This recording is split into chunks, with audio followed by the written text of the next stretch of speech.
technology is a light. It should shine everyone's light, making diagnosis more precise, more intelligent, more emotional. United Imaging, leading healthcare innovation to bring equal healthcare for all.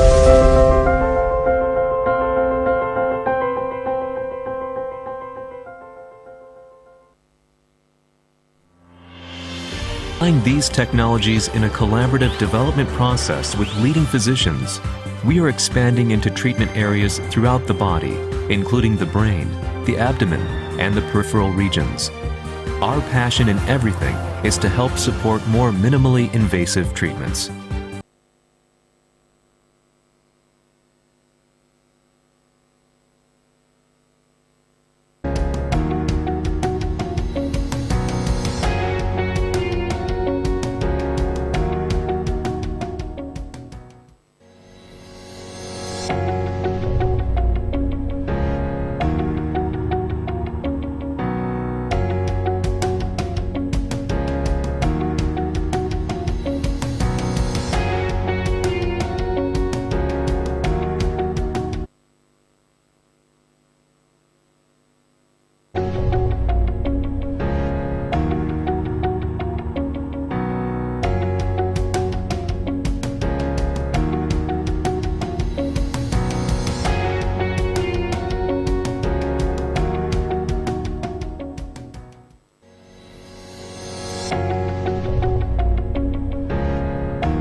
chưa?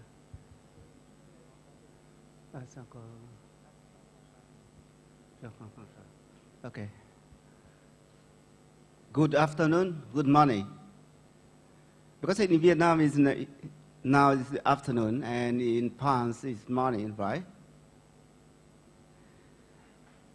So for the session, these sessions of neurointervention, I would like to introduce the first topic, Dr. Hạc Jean-François in France, who will present the topic endovascular management of vasospasm after aneurysm rupture. So please, Dr. Hạc Jean-François. So, dear all, so many thanks to allow me to talk about endovascular management of vasospasm after subarachnoid hemorrhage.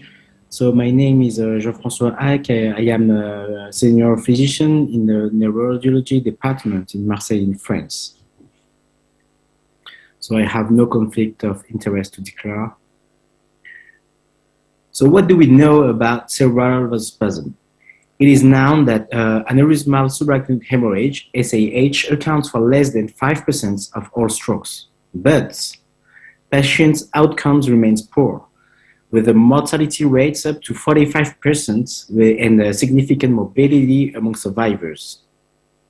It is mostly explained by the cerebral vasospasm, which leads to unfavorable outcome in 34% of the cases.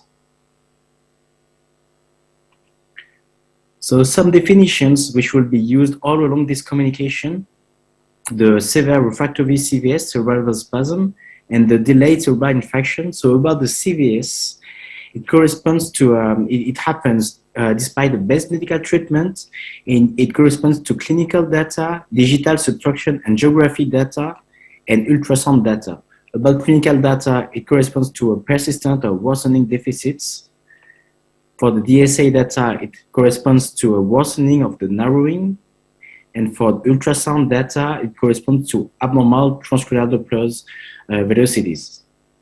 About the DCIN, the delayed cerebral infection, it is visualized on the brain CT or MRI within 6 weeks after SAH, and not present on the admission CT, performed 24 or 48 hours from the admission, and not due to other cause as a iatrogenic complication, as with a surgical clipping or endovascular treatment. Historically, it was thought that DCIN was only explained by CVS, but some studies noticed that CVS is not a necessary or sufficient condition for delayed cerebral infarction. Especially Nadesh and al. Found in their cohort that 62% of the delayed cerebral infarction were not explained by CVS. The rate of delayed cerebral infarction without severe vasospasm is variable in the literature. Thus, asymptomatic CVS can be found in until 99% of patients at D7 after subarachnoid hemorrhage. In the other hand, in their cohort, Verhoeven and al. Noticed that only 20% of their cohort of severe vasospasm led to delayed cerebral infarction. And we know that 24% of the delayed cerebral infarction occur without any CVS, without any cerebral vasospasm. Besides, it is admitted that treatments targeting the cerebral vasospasm are still disappointing when considering clinical outcome. So now we know that the pathogenesis of the delayed cerebral infection is hypothesized to be multifactorial. And first with the cerebral vasospasm, but it is also explained by the microthrombosis and thromboinflammation, the neuroelectric disruption with especially the spreading depolarization, inflammation with the cellular mediators, sympathetic nervous system activation, the increased intracranial pressure, and the blood-brain barrier disruption. So what about the guidelines? the only level 1A intervention to treat cerebral vasospasm is oral nimodipine. About the endovascular management, including the mechanical angioplasty, the balloon angioplasty, and the chemical angioplasty with the intraarterial vasodilatator infusion therapy, it is only a level B for the American Heart Association guidelines and only a level 4 according to the University of Oxford Center.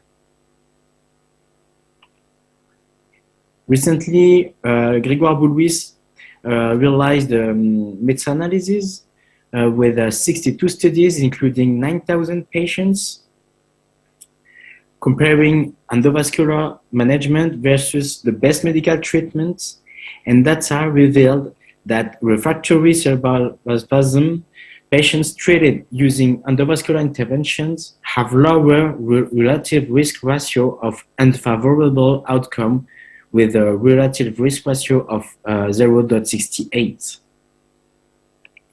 So what about the conventional angioplasty? It is called conventional because it is performed by most physicians. Proximal balloon angioplasty are performed for arteries with a diameter up to 2.5 millimeter and located proximal to the first angulation of the cerebral arteries, corresponding to the M1 and the A1 segments. About the intraarterial chemical angioplasty, it is performed with nimodipine alone or combined with milrinone, corresponding to chorotrop. In our center, intraarterial chemical angioplasty are performed with infusions for 30 minutes of 2 milligrams of nimodipine, 4 milligrams of chorotrop, also called milrinone in France, and 31 milliliter of serum glucose. Both have generally been shown to successfully treat vasospasm and improve neurological condition with no clear benefit from one treatment to another. To note, it is important to note that chemical angioplasty drawback is its short time effect and thus need to be repeated. So these two main approaches are used alone or combined during endovascular management. The CVS angioplasty is broadly used in acute SAH facing refractory vasospasm corresponding to a vasospasm refractory to a hypertensive treatment with vascular filling and respect of the normovolemia. The triple H management is no more recommended. So even if these two main approaches are broadly used, their efficacy were only proved with feasible studies and retrospective meta-analysis. In 2011, Sentian and al. Reported distal angioplasty for refractory CVS, performed for arteries with a diameter of more than 1.5 millimeter and located proximal to the second angulation of the cerebral arteries. So with their cohort of 80 distal target vessels, the authors reported good efficacy, few procedural complications, and a good outcome. So distal arteries correspond to the main segments of the cerebral arteries up to the end of their second segments, represented here on the C and D picture with the red lines. More recently, Laberry and al. Compared two populations with a conventional and distal angioplasty. So in the conventional arm, there is 160 patients treated with the Hyperglide 410, and in the second arm, conventional plus distal angioplasty, they count 232 patients treated with Hyperform 47 or Scepter XC 412. So the differences between the two arms were significant in favor of distal angioplasty for less new angioplasty and less delayed cerebral infarction, but no difference was observed about death and outcome. So I will present you one case from our center, which is in press. We have a case series. It is about the Comanici from Rapid Medical. The Comanici is the first ever adjustable, fully visible remodeling device. It provides temporary assistance for coil embolization. For example, for wide neck aneurysm without limiting the blood flow. So it was thought in our center that it could be used for distal angioplasty. So this case is about a woman of 33 years old with a fissure 4 subarachnoid hemorrhage with a brain hematoma explained by a carotid ophthalmic rupture aneurysm. This aneurysm was treated with coils. At this event, she presented a consciousness disorder due to a vasospasm of the A1 and A2 segments. As you can see on the admission DSA, you can see the aneurysm, and you can see that the A2 and A1 segment are okay, and the parenchymography is also good.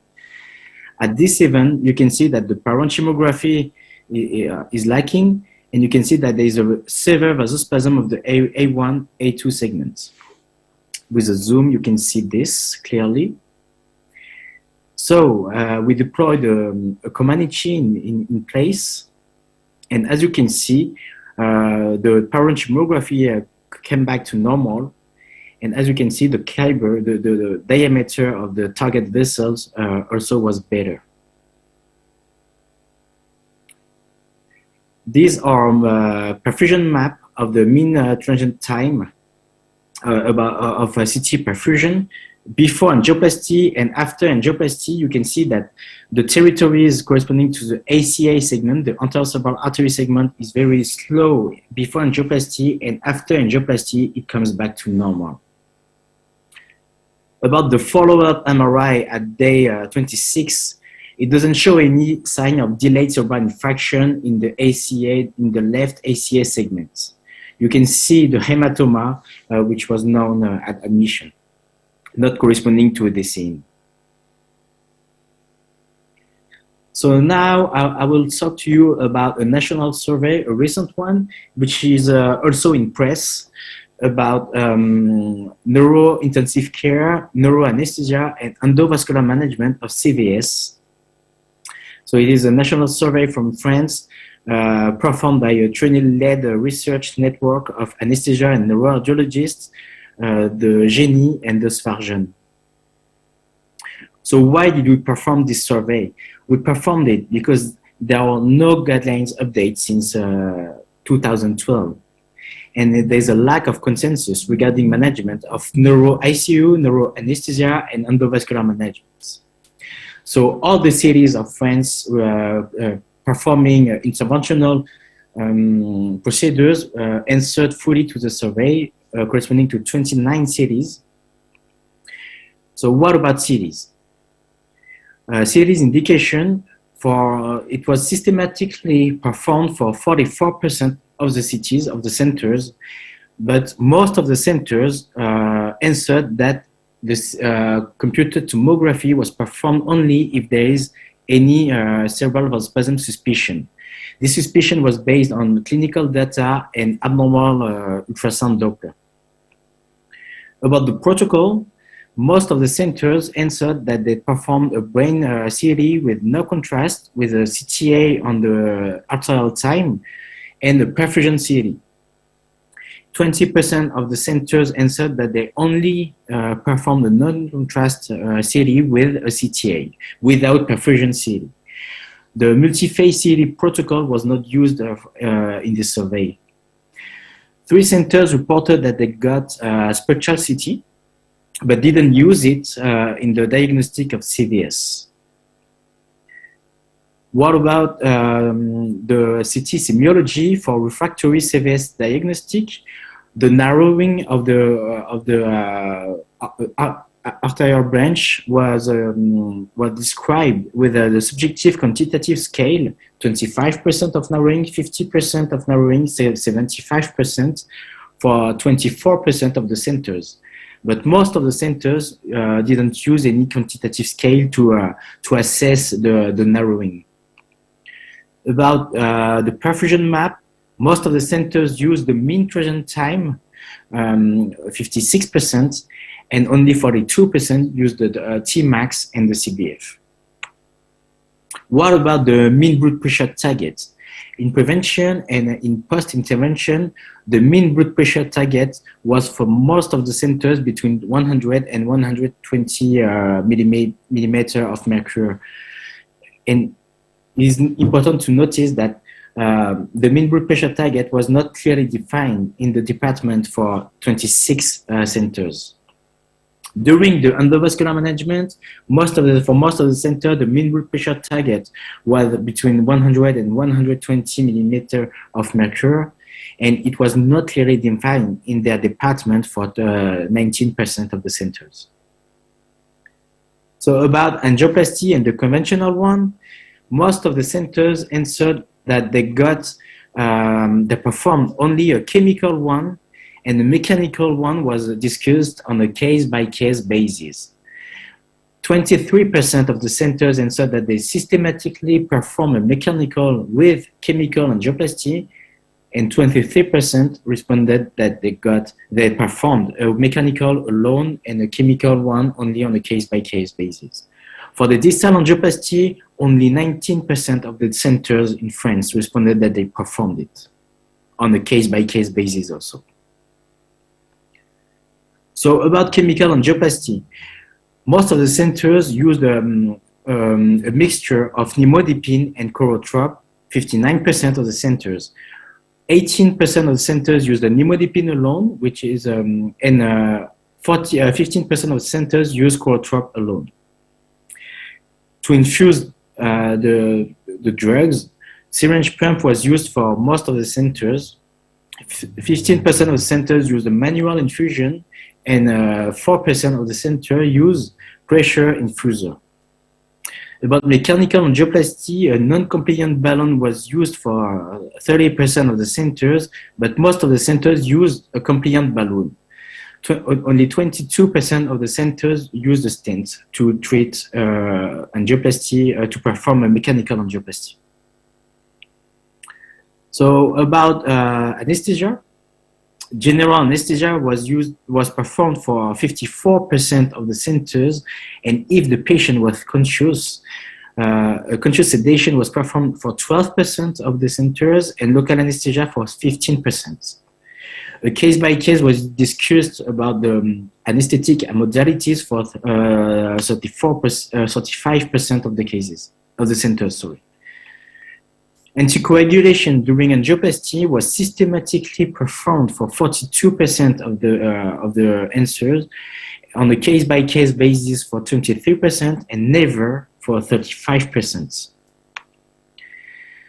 So, in conclusion, to treat cerebral spasm and to avoid the delayed cerebral infarction, we can see that about the survey and about the lack of guidelines updates since 2012, we can see that there is a very heterogeneous practice in France about CAD protocol, CT semiology, about drug therapy, about blood pressure targets, and also about endovascular treatment, including the indication, the anesthetic modalities, and about the mechanical and chemical angioplasty.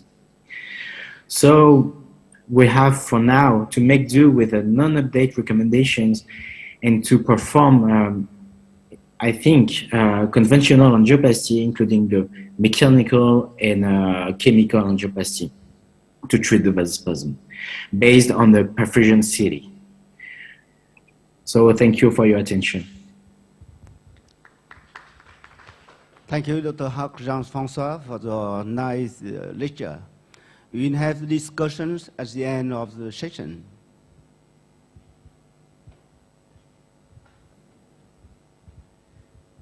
We move to the next speaker. I'd like to introduce Professor Laurent Pierrot. And because he is busy in the US now, and so we have a record of presentation about the topic acute flow diverter in the future of aneurysm treatment.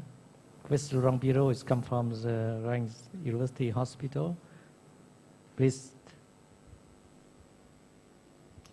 Good morning, everybody. Thank you for the very kind invitation to participate to the Vietnamese Society of Radiology and Nuclear Medicine Congress. Thank you to Professor Pham Minh Tong and Vidong Lu for inviting me. So I will discuss now the topic, are coated flow diverter the future of aneurysm treatment? So here are my disclosures. So flow diversion. Flow diversion has some strengths and some weaknesses. So it is really important to consider before discussing coated flow diverter. So when we look at the indication of flow diversion, due to its high efficacy, flow diversion is increasingly used in the endovascular management of intracranial aneurysm. At the beginning, the initial indication for flow diversion were large and giant ICA aneurysm and recanalized aneurysm. And there was a progressive extension to small IC aneurysm, distal aneurysm, and bifurcation aneurysm. Okay, there is still some debate regarding the usefulness of flow diverter in the treatment of posterior circulation aneurysm, and also to some extent in the treatment of bifurcation aneurysm. But let's say that due to its very high efficacy, flow diversion is more and more used for the treatment of intracranial aneurysm. But in the same time, flow diversion has a main limitation, which is the need for dual antiplatelet treatment to prevent acute intrastent thrombosis, delayed intrastent thrombosis, perforators and side branches occlusion, and distal emboli, let's say to prevent thromboembolic complication. So one way to avoid dual antiplatelet therapy is to modify the surface of the flow diverter, to reduce platelet aggregation. So Phenox was creating a coating whose name is hydrophilic polymer coating, HPC. It is a glycocalyx-like surface that it's placed on the flow diverter, on which will inhibit platelet aggregation on the flow diverter. So, and it will theoretically prevent platelet aggregation. There were some tests on the bench, in animals, and it works. So now we need to have an evaluation in a clinical condition. So we have some preliminary results. I was publishing with a team of Lyon, with a team of Professor Americaire in Lyon, preliminary evaluation of P48 FWHPC plus dual antiplatelet therapy. You see that we were recruiting 28 patients, 29 aneurysm between April 2019 and May 2020. You see the location of aneurysm is quite classical, but a lot of bifurcation aneurysm, ACOM, MCA. You see that most aneurysm were unruptured or recanalized. Treatment feasibility was 100%. All patients were treated with flow diverter, P48 HPC. There were some intraoperative complications, no intraoperative rupture, but 2 thromboembolic complications, but without clinical worsening. Morbid mortality at 1 month was 0%, and you see that the rate of complete occlusion at 6 months was 87%. There was also, and it is under publication by the team of Professor Hans Senkes in Stuttgart, Germany, there was the treatment of patients with P64 MW HPC, so the coated flow diverter, plus single antiplatelet therapy in 100 patients, 128 aneurysm. The single antiplatelet therapy was prasugrel.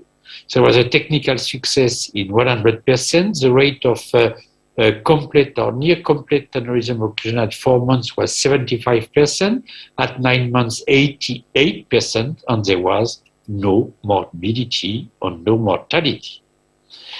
There were some intraprocedural complications, but you see that there was no thromboembolic complication or hemorrhagic complication. There were some technical problems, flow diverter foreshortening, flow diverter collapsus, and there was one ICA dissection. There were also post-procedural complications with ischemia in 4 cases in jailed MCA branches. There were some instant thrombosis in 2 cases, which is not too much, by the way, and there was a foreign body reaction in 1 case. And finally, there was delayed complication and parenchymal hemorrhage, so after 30 days in 1 patient. So you see that the rate of complication is quite acceptable and in line with what we have with bare flow diverter and dual antiplatelet therapy. So to evaluate properly the P64 MW HPC flow diverter, we have built the cutting study.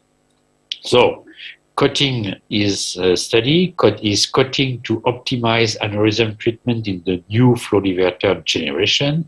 It's a European multi-center prospective randomized controlled trial comparing aneurysm treatment with a bare P64 MW flow diverter under dual antiplatelet treatment with aneurysm treatment with coated P64 MW HPC under single antiplatelet treatment.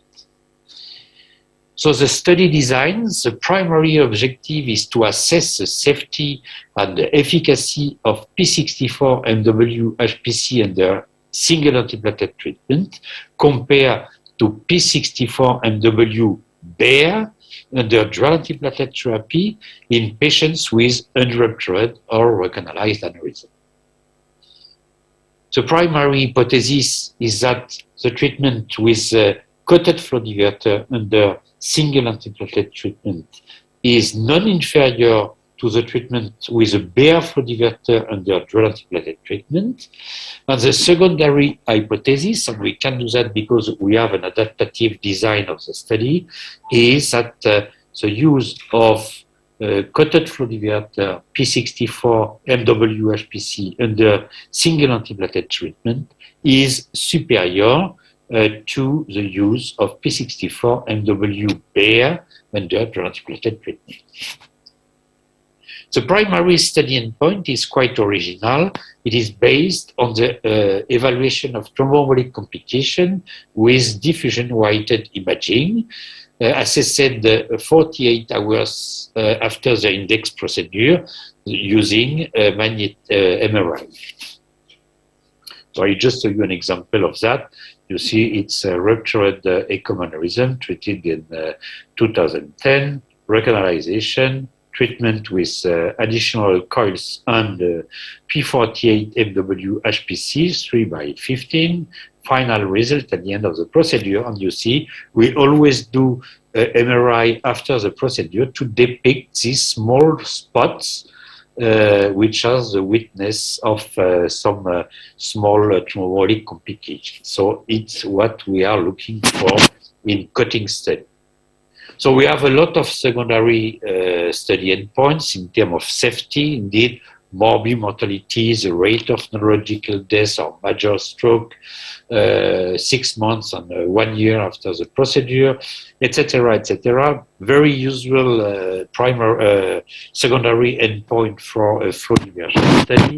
We have also secondary study endpoints for the efficacy of the flow diverter. We have the rate of successful device development, the rate of complete aneurysm occlusion at 6 months and 1 year, the rate of target aneurysm recurrence at 6 months and 1 year, the rate of aneurysm retreatment at 6 months and 1 year, the rate of intrastent stenosis or thrombosis at 6 months and 1 year, and also the mean length of hospital stay after the procedure. The number of patients expected in a cutting study is 200 patients max, 100 per randomization arm. We will have a maximum of 25 centers in 6 countries: France, Germany, Italy, United Kingdom, and Switzerland and Israel. So the study timelines, the plain enrollment period per site is 12 months. The plain study duration is 36 months. You know, the first patient in was supposed to be Q3 2021, and it was the case. And the last patient out is supposed to be in Q1 2024.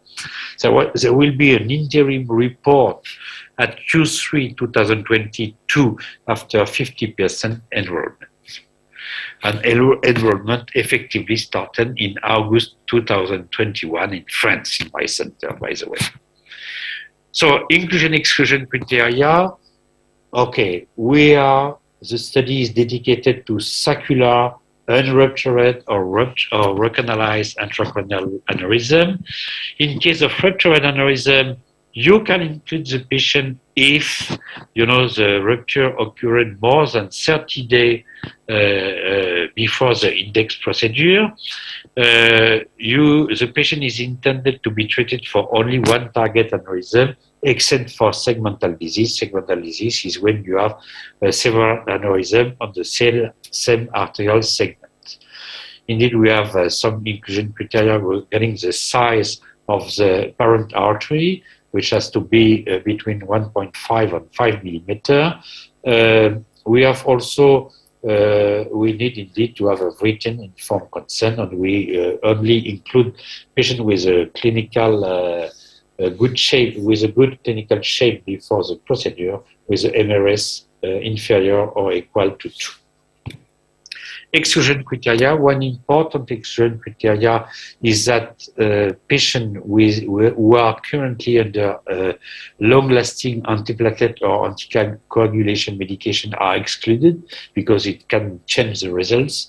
Indeed, if for patients who had recent surgery, recent intracranial hemorrhage, recent subarachnoid hemorrhage, recent is in the last 30 days, they have to be excluded. And indeed, if the target aneurysm was previously treated with a stent or a flow diverter, they have to be excluded. Also, as usual, we are excluding blister-like aneurysm, fusiform aneurysm, dissecting aneurysm, or aneurysm associated with brain arteriovenous malformation. And we have also a contraindication in case of stenting of the ipsilateral carotid artery at the level of the cervical level. So, what is the process for randomization? As soon as we have assessed the eligibility criteria and we have the informed consent, you know, we will randomize. It is a 1.1 1-to-1 randomization. So you can be randomized P64 MWHPC with SSPT, only prasugrel or ticagrelor. And if you are in this arm, you will have a single antiplatelet treatment with one of these 2 medications for 6 months.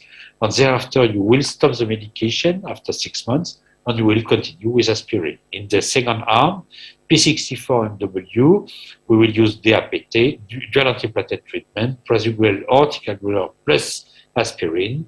You will have this treatment for 6 months, and after 6 months, you will stop prasugrel or ticagrelor and continue for aspirin for at least 6 months. So, management of the trial, the steering committee, I am the PI, Professor Cognard and Spell and Dr. Lamine in UK are the other members of the steering committee. We have independent expert groups. We have a DMC group with Jens Filler, Hubert de Salle, Chiaccherini in US who is a statistician, and Schramm in Germany. We have a CEC to adjudicate neurological events with Professor Ebroto in France, Potsaris in Germany, and Fischer in Switzerland. We have a core lab, independent core lab with Frédéric Clarençon in France and Engelhorn in Germany. The current status of the study, you see that enrollment started in France not in September but end of August. You know, in Germany there was a ethics committee approval in March 2022, and centers will open soon. In UK, it is the study is submitted to the ethics committee, and we wait for final approval. And for other countries, Switzerland, Israel, and Italy, we are doing currently the regulatory process. So the current status, study status, you see that all centers in France are open. So 3 centers already enrolled patients. You see, we are treating in Reims 9 patients.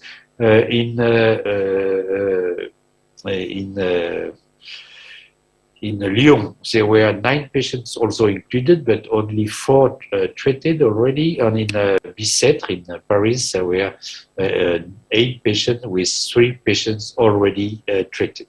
And other centers are waiting for inclusion or opting.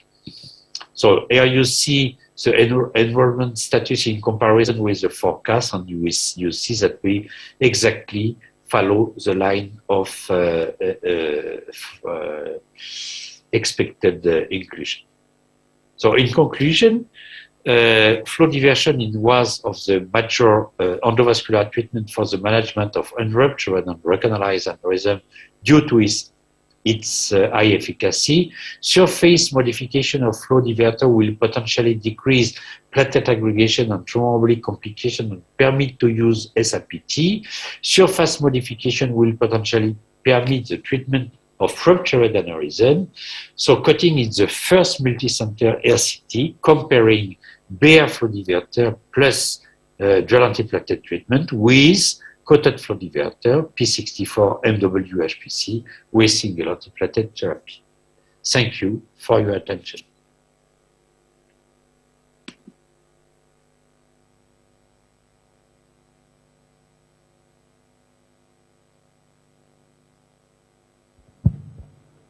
Thank you very much for very nice presentation of Professor Laurent Pierrot. And for next topic, I'd like to introduce Professor René Chapeau. He's a very famous speaker. In previous 2006, he's a professor and head of Neurology University Hospital of Limoges, France. And after, from the 2007, he's a head of department and center of Neurology and intracranial endovascular therapy in Krupp Hospital Essen in Germany. Now he talked to us about the topic of update on AVM treatment. So please. Hello, it's a real pleasure for me to be part of the meeting and to have the opportunity to give you some insights in the treatment of brain AVMs. And brain AVMs is changing a lot. Even if apparently indications are progressively shrinking, because cure after endovascular treatment of AVMs is rare, because small AVMs embolization is not required. Radiosurgery does a good job, and surgery too, because large AVMs are usually not treated, because treatment is not so easy, and the chances to obtain a cure are not so high. Unless some complications occur, AVMs, even the large ones, at some point they decompensate, they bleed, and then something is to be done. So that today, embolization is often only an adjunct before surgery or radiosurgery is being done. And those rather not good results have been confirmed and increased by Aruba. Aruba shows that unruptured AVM should not be treated because partial treatment, because not good treatment is not acceptable. And indeed, endovascular treatment is challenging because we need to use very small microcatheters in very small vessels so we can harm those vessels, because the understanding of the AVM is to key issue today. And the so-called nidus is a word that just hides our ignorance. Because it's a rare disease, how often do you have the opportunity to treat an AVM? It's difficult to feel comfortable in AVM treatment if this is not done on a very, very regular basis, meaning several times per week. And major issue is when we're facing complications. These are not minor complications. Complications related to embolization are dramatic bleeding. So what does transvenous embolization change? It changes a lot. It's a whole change in the concept of embolization, because a partial embolization where further injection of onyx is stopped because of missing of understanding is not acceptable. It's a change in treatment because we need to understand differently the angular architecture of an AVM, and that's why I don't want to talk about nidus. Nidus is a word showing that you don't know whether it's an artery or a vein, you just call it nidus. In fact, most of the AVM are veins, so that we should focus on the venous segmentation, because transvenous is a curative treatment, and because transvenous is probably the best options for AVMs that are deep located, where neither surgery or radiosurgery are good. But it still remains a high-risk procedure, because if the vein is occluded and the AVM is not completely embolized, this induces bleeding.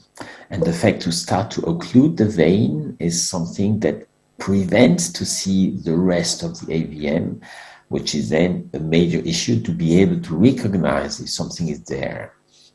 But transvenous and transarterial are not competing, they are complementary. And transvenous embolization is an adjunct to transarterial after significant reduction has been achieved. But in my way to proceed, because of growing importance of transvenous embolization, it changes my way now to achieve transarterial embolization. So why is it possible? Because we can navigate in the veins, and we can even navigate in most veins, but the rules of navigation are different. We cannot do a roadmap by the microcatheter. So to see the vein, we first need to bring a catheter inside the arteries, a microcatheter selectively inside the arteries in order to see the vein we want to get access to. But then we only see one vein and not all the veins around. It's also different because the veins do expand and displace more than do the arteries, so that we do not get the same quality of support as we get in the arteries, because the vessel wall of veins is much more fragile. So this means that we can only go there with the smallest and softest possible microcatheters. No way to go in with quite large material to force it. Everything which is made in the arteries where you need extra support with intermediate catheter, forget it. This is not to be achieved in veins. So why is transvenous embolization possible? Because if you diffuse with a liquid embolic agent from the arteries to the veins, then you can also diffuse from the veins to the arteries. But one of the major points is that you very often have a better access to the shunts, which means if you occlude the shunts, you will occlude the shunt without occluding a lot of normal arteries, as very often in transarterial embolization, and even more in transarterial, where some pressure cooker is achieved. You may change the name of the technique and call it plug technique. It doesn't change the fact that injection is made under high pressure, where you're more likely to occlude normal arteries. So, which patients to treat? And there is a progressive learning curve for those patients to be treated. Probably this kind of AVM where you expect by arterial embolization to cure, and here it's almost a cure, is a good candidate, because At this point, the artery is very poorly accessible. You cannot navigate in that, so that any injection is very likely to occlude the pericallosal artery and is very poorly likely to cure the AVM. So maximum risk, minimal efficient, no transarterial embolization. But if you look at the vein here is easily accessible. Now the catheter has been placed here, and from there you can access the shunts, as was done here. Another situation which is a very good indication for transvenous embolization is those kind of deep located AVMs where arterial navigation is very difficult. You may see here that there are different lenticulous striate arteries. Here is the largest one, but here is one, here is a second one, here is a third one, a fifth one. This is the largest one, and maybe another here. And all this drains within one vein. And the efforts here, sorry, I'm on call, I get back immediately to you. Ja, hallo? Ja, hallo Chef Krawutschke hier. Ja. Ich rufe an wegen einer 79-jährigen Patientin, die über die Notaufnahme gekommen ist. Okay. Wir hatten Zeitfenster 18:10 Uhr, also Ja. knapp 1,5 Stunden, hat 4 Punkte für die linke Hemisphäre und hat da einen proximalen M2-Verschluss, also Truncus inferior. Dann sofort auf den Tisch. Ich komme. Ja, okay, bis sofort. Okay, ja, ja, danke. Tschüss.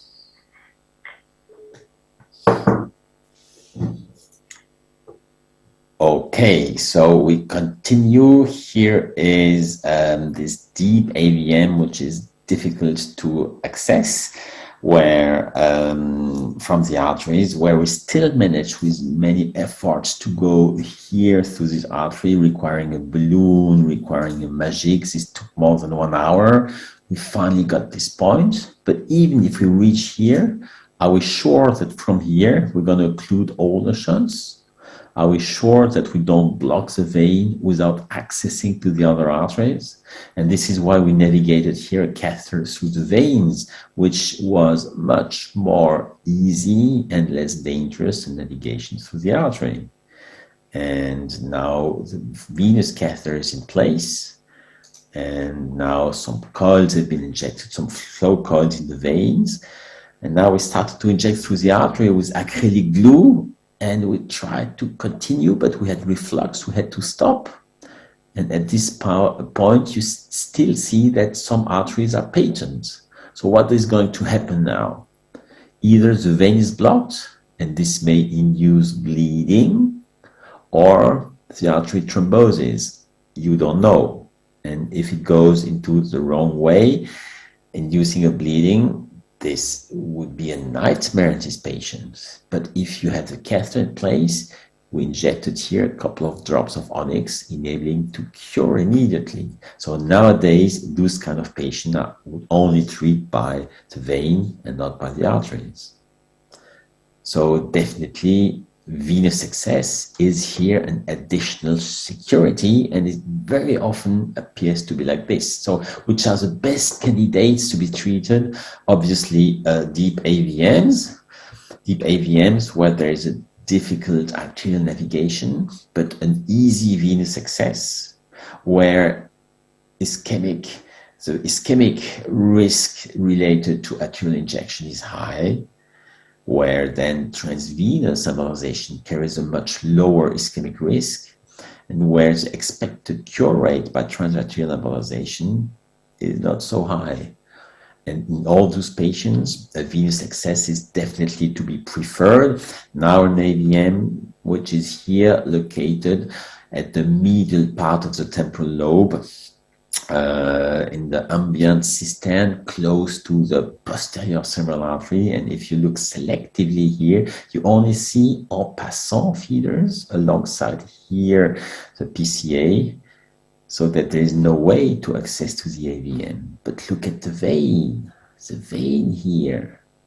This vein is very well accessible from the lateral sinus, where we put 2 catheters, achieving a venous pressure cooker, allowing this to be cured. and keeping the artery patents and avoiding any ischemia. But any kind of arterial embolization here, the chances to lose the posterior cerebral artery would have been very high.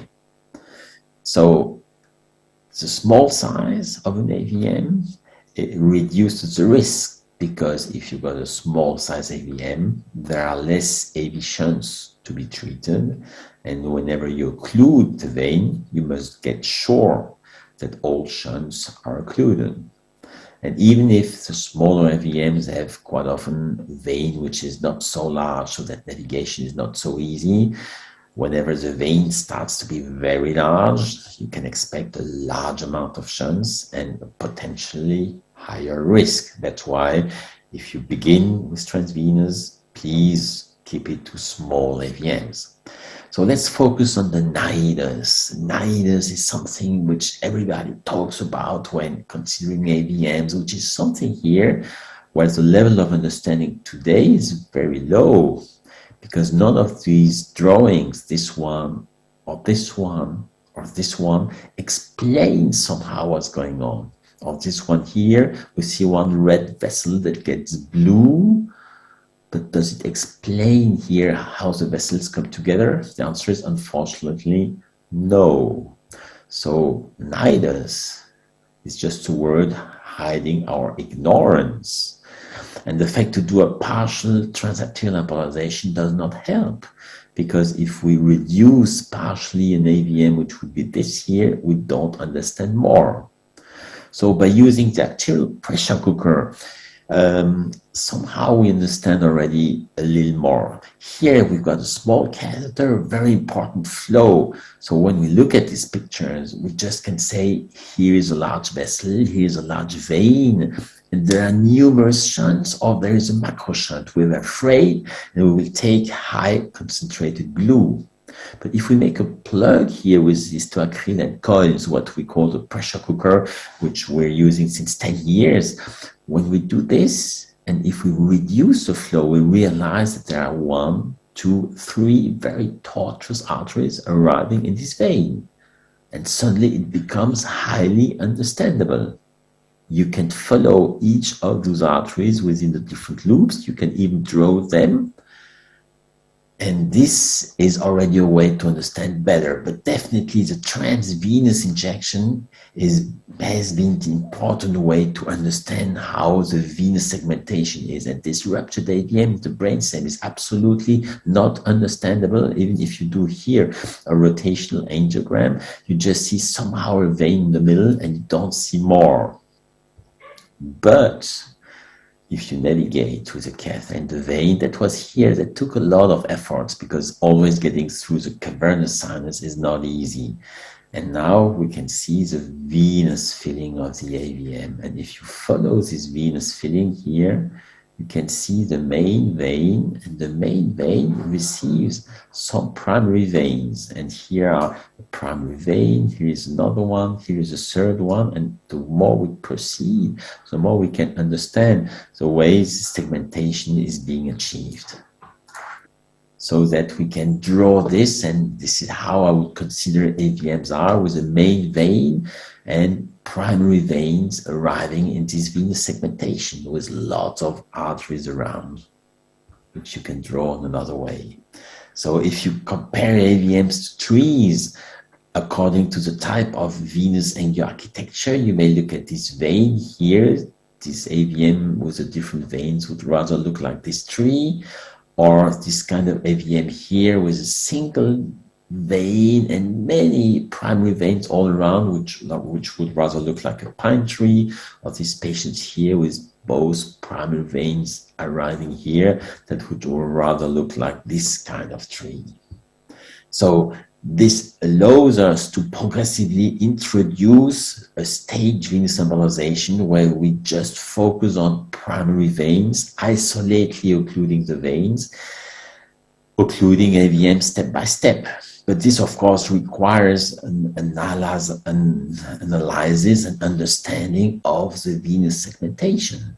And as in this kind of patient here with this extensive AVM taking the whole corpus callosum, you can only understand this when we do what we call the 6D imaging, the fusion of 3D in different colors. And this enables to show how the veins are fragmented, segmented. And here it shows the inferior one to treat the anterior part. And in a second procedure, we did it on a quite similar way, looking again on the venous segmentation, on how here those veins arrive posteriorly, the blue stuff here in these veins. So the little blue vein is the one we're getting now in order to treat the posterior part of the AVM. And as step 3, then we finished the AVM and we could cure this patient. And it's not about doing pictures, but seeing how patients are. And you see here, definitely, this patient now is doing fine. And I can show you many other examples. This is a 12-year-old boy who bled 2 times, 3 transvenous embolization. This is a huge AVM of the corpus callosum with major cognitive impairment. That's why we treated her. Unfortunately, this did not bring her better. But after 6 procedures, we could cure her AVM. Here is a 49-year-old man, he bled twice. You see he's cured. This young boy bled since 15 years, 12 times, until we treated him in 3 steps, transarterial and 2 transvenous, until we could cure him. And this is still work in progress. I treated last week the anterior part. This is still to be done in the next step. And many other equivalents. She was treated here in 4 transvenous steps until we could cure her, or quite equivalent. Insula is a very good territory. This is a growing venous aneurysm, and you see that this is 2020, and after 6 embolization procedures, 3 by the arteries, 3 by the veins, we could cure him. And not only that we cure him, his mother wrote to me if it's okay for him to do skateboard a couple of weeks after the last treatment. So I asked her to send me some pictures to make sure that he was indeed so well. And here's another deep located AVM, 2 steps of transvenous to cure this patient. This kind of insular AVM, again, very good way to treat, but this takes numerous steps. Same thing here. This is a 9-year-old girl, 5 procedures, and you see here she is, and she's definitely doing fine. This guy here is a hobby pilot with this large extensive AVM. This is from the posterior circulation. This is from the anterior MCA, where the first step, second step, and third step were transarterial. And then for those remaining parts here, transvenous navigation to finish the AVMs in 2 steps. And he's good. He has no neurologic impairment, no hemianopsy. This is a patient here that after the treatment won again a couple of races. And this is here more challenging. You cannot go through all anastomosis to treat this. This requires transvenous access, partially transvenous and partially transarterial. You see here the guiding the transvenous for the last step, whereas this patient is cured. So I could show many other examples. To conclude, transvenous is a major evolution in the treatment of AVMs. There is less ischemia. There still is a hemorrhagic risk, and after 475 procedures, the risk in our experience is 5.5%. It is not easier than transarterial. It requires a lot of efforts and of understanding. So you must start with deep, small, and ruptured AVMs to go on for transvenous, because whenever you start to occlude the vein, this compartment must be completely occluded and not partially, unless there will be a complication. But we found out that progressively transvenous enables to solve most difficult AVMs that cannot be treated by surgery, while combining transarterials and transvenous by stage embolization.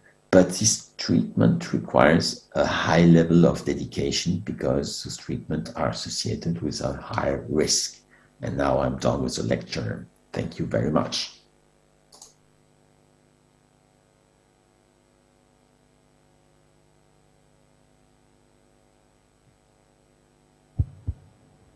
Thank you very much, and good afternoon, Professor Sapogane. I can see you and maybe from Cat Lab, right? And so we have a discussion at the end of the section. So we'll have one more, and we have question at the end of the session. Okay, but we can now discuss on the ABN if useful, it's okay? Because the other one is ischemic stroke. Okay. So maybe we can now focus on the ABN. Okay, now we can discuss, no problem. So please, if you have any question, please send us on a Q&A and from the audience, please.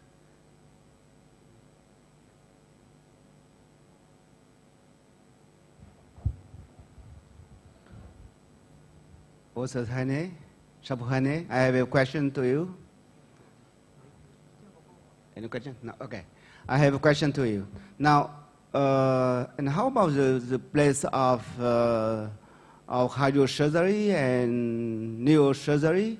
Because we do intervention by arterial force and venous force, you can resolve all AVM.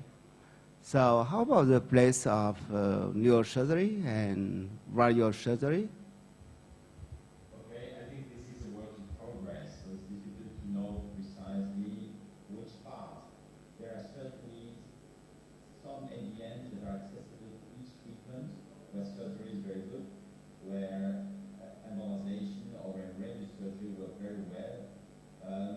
I think that the risk of what we do is also variable according to the type of AVM. So one thing is sure, that the deep veins are the most, usually deep AVMs are the most difficult for surgery and not so good for radiotherapy. And deep AVMs are really well accessible. So I have a few doubts that all AVMs that have a deep compartment should be treated by embolization. The superficial compartments may be more difficult indeed by embolization, because the understanding of the veins of cortical AVMs may be more difficult, and the access to the cortical veins from the sinus is not so easy. So it works, we can do it, but we need to define. I think that transvenous embolization is something which is new, that we're discovering step by step, and that progressively some situation will appear when and which part of the treatment has to be done by which specialty.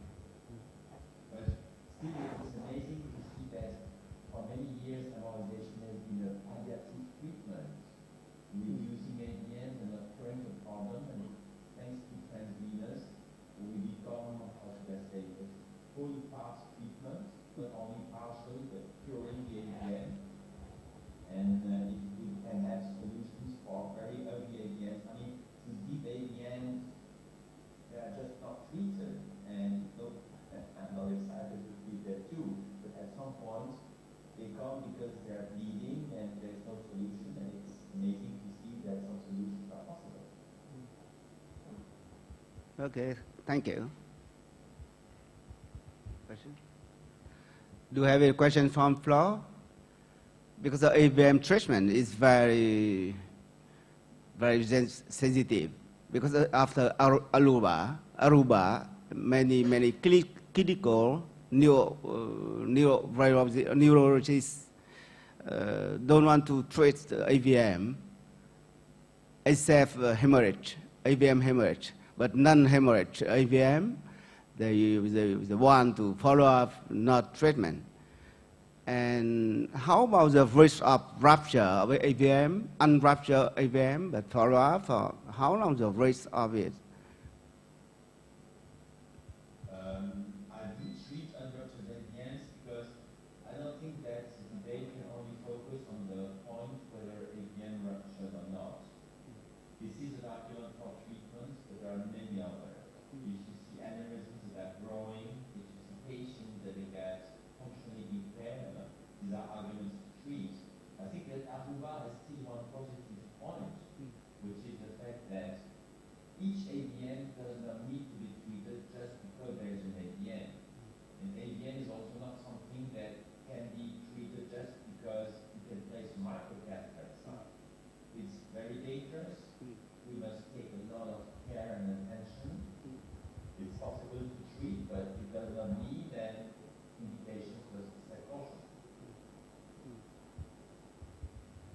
Okay, thank you very much.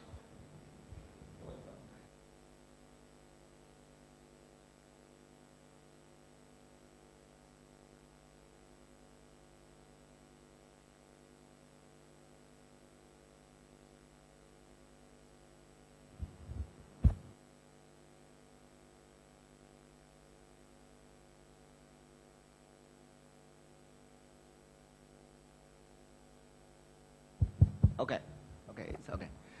So there is a question from audience. Could you share us the experience to choose the assist gynae catheter and microcatheter for transvenous approach?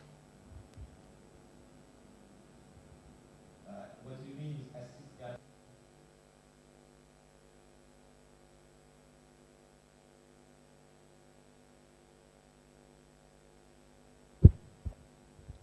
Guiding catheter and microcatheter for transvenous approach. The criteria and the ability to say with the maiden and usually I don't think that you can do the vein on variable length. If you do the vein, it needs to be controlled length of the fluid, and that's why you need two microcatheters. But I usually take a full key, set French in, because I could place up to 3 microcatheters. You can leave the catheters which are in transit a couple of years, and before to go back, that only 1 microcatheter can be placed. And that's why usually a full key can be placed either in the straight sinus or in the pericentric sinus, and then they access the cerebral or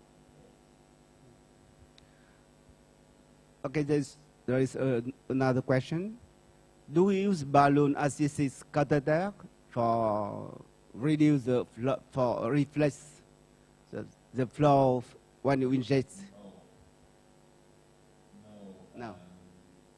Because vein has the ability to expand a lot, much more than artery. And I don't know what to limit it. And I would be very much afraid one who even in the artery, when you make a flow, the balloon is used, the stability of the flow is quite poor. And if the balloon starts to displace, the only way to clear the problem is to overinflate the balloon. But how much overinflation can we do? I don't know. But this is dangerous. A flow made of poison actually glue is much more stable and does not carry the risk of rupturing the vessel while overinflating. The last point, veins are fragile. Veins are not so large, and I don't think that you can use thick material to navigate in the vein. And the magic and the stomach is always more flexible than any balloon can. Okay. So no balloon.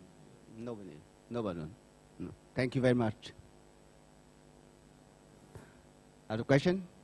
Any question? Okay.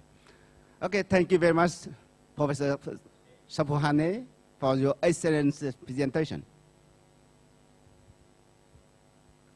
Dr. Khang. Dr. Khang.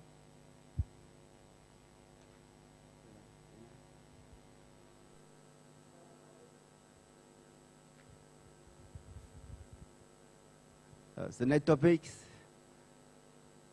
is next topic is a revision of intracranial aneurysm treatment. What new regarding coiling and flow diversion? Professor Laurent Pierrot, please, step. So good morning, everybody. I am very happy to participate to the Vietnamese Society of Radiology meeting, and thank you to Professor Phan Minh Tong and Professor Vu Dong Lu for the very kind invitation. So I will now discuss revisiting intracranial aneurysm treatment, what's new regarding coiling and flow diversion. So my topics are, I will discuss coiling, I will present you optimal coils, and I will show you the preliminary results of instant study.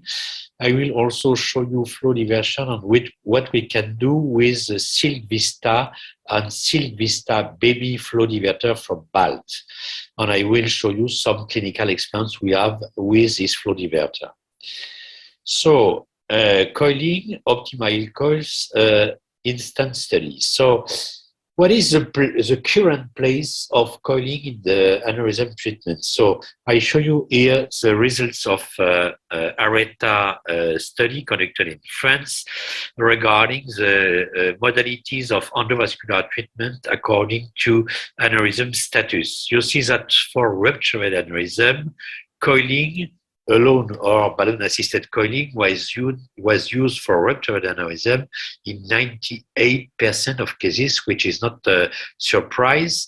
For a ruptured aneurysm, the rate was lower because we are also using web flow diverter on stent-assisted coiling, but you see that the coiling is still 73% of cases for unruptured aneurysm, and in global, the rate of coiling is 88% of aneurysm. So coiling is still the first-line treatment for intracranial aneurysm. So what is the Optima coil system from BALT? The Optima, it's an optimal design with a novel hypotube pusher offering best-in-class distal softness for precise deliverability and control.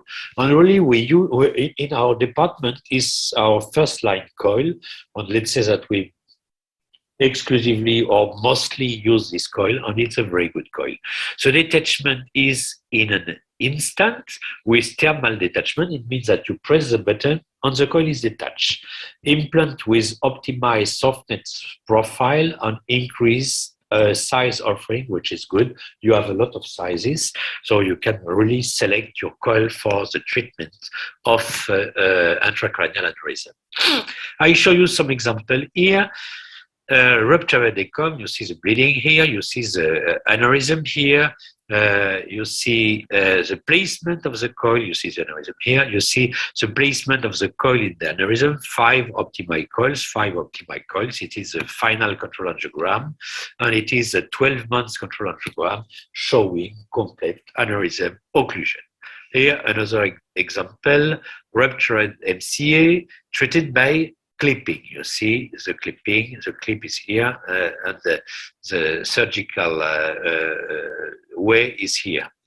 So you see that we have a control angiogram after the treatment, and we have an aneurysm remnant. So we were deciding to treat this remnant with coils.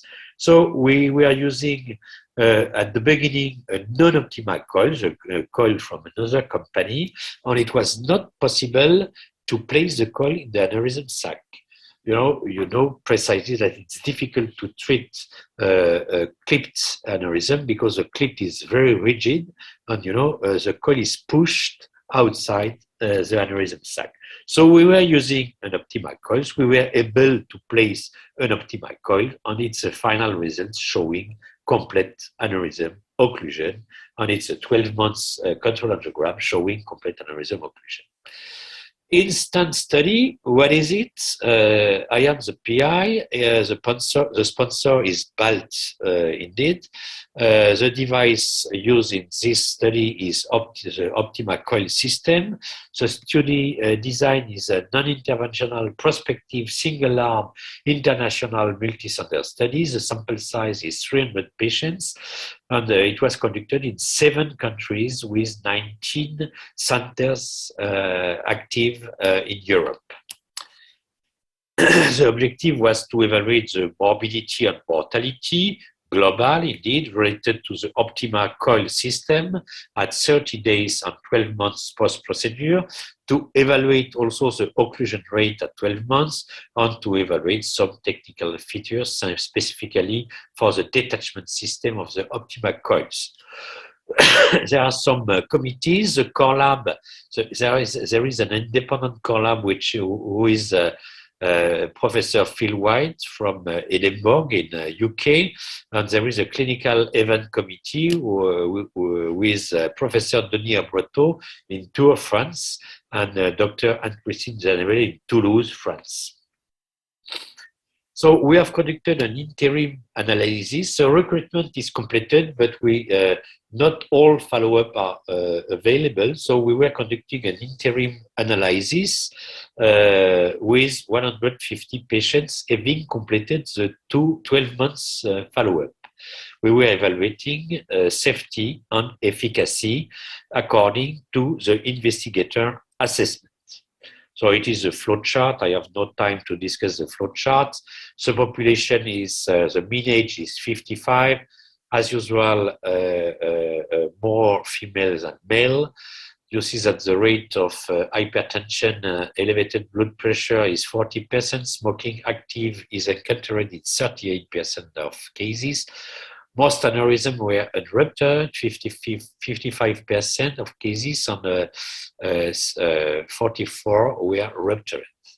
Most aneurysms were small, at 92%, and location were ECOM first, 44% of cases, ICA supraclinoid, 30% of cases, MCA, 16% of cases, vertebrobasilar aneurysm, 6%, and finally, ICA intracavernous, 3%. So, when we look at mortality at 30 days, you see that there was no mortality, 0% mortality. There was morbidity in 11%, but it was related to subarachnoid hemorrhage in most cases, 10%. It was related to procedure rebleeding during preoperative DSA. It means before placement of coils in 0.7% of cases, and related to another disease, lung cancer, in 0.7% of cases. So indeed, morbidity was mostly encountered in ruptured aneurysm, 24% of cases, mostly due to subarachnoid hemorrhage. And in unruptured aneurysm, you see that the morbidity is very low, 1.2%. Now, when we look at anatomical results, postoperatively in unruptured aneurysm, you have complete occlusion in 78% of cases, and in ruptured aneurysm in 87% of cases. At 12 months, we have complete occlusion in 79% of cases, and in unruptured aneurysm, and in 60% of cases in ruptured aneurysm. Don't forget that it is self-evaluation of the centers and not core lab evaluation. So we will check in the future indeed the results of the core lab evaluation. Flow diversion, Silk Vista. So what are the current indications for flow diversion? Due to its high efficacy, flow diversion is increasingly used in the endovascular treatment management of intracranial aneurysm. Initial indication in Europe were large and giant ICA aneurysm and recanalized aneurysm. With the development of new flow diverters, singularly the Silk Vista, we have a progressive enlargement of indication to small ICA aneurysm, distal aneurysm, bifurcation aneurysm. The use of FD remains controversial in the treatment of aneurysm located in the posterior circulation, and to some extent the use of flow diversion in bifurcation is also still a little bit controversial, but I have to say that we use a lot of flow diverter in bifurcation aneurysm. So, an overview of the Silk development. The Silk was introduced in 2008. In 2012, we had the Silk Plus. In 2018, we had the Silk Vista Baby. And in 2020, the Silk Vista. So, there was a diversion study. There was an analysis of the result of Silk treatment in diversion study, which is a last study conducted in France, analyzing all flow diversion treatments, whatever the flow diverters used. So we were conducting a Silk subgroup analysis was conducted. You see that the treatment took place between October 2012 and February 2014. There were a little bit more than 100 patients. You see that mortality was 2.9%, morbidity 26.5%, and aneurysm occlusion was complete aneurysm occlusion at 1 year in 64% of cases, and adequate occlusion in 82% of cases. Silk Vista and Silk Vista Baby, you see that it's 48 braided wires mesh-like design. Silk Vista and Silk Vista Baby are made of DFT wires, so 19 with platinum inside, which give full visibility of the flow diverter, as you see here. It has a homogeneous mesh surface, which make the stent opening very smooth, and it has radial resistive force, which make an increasing compression stent force, with which lead to good wall apposition. And finally, we have the high stent conformability, which make it very navigable. You see that here it is very conformable to a very tortuous vessel.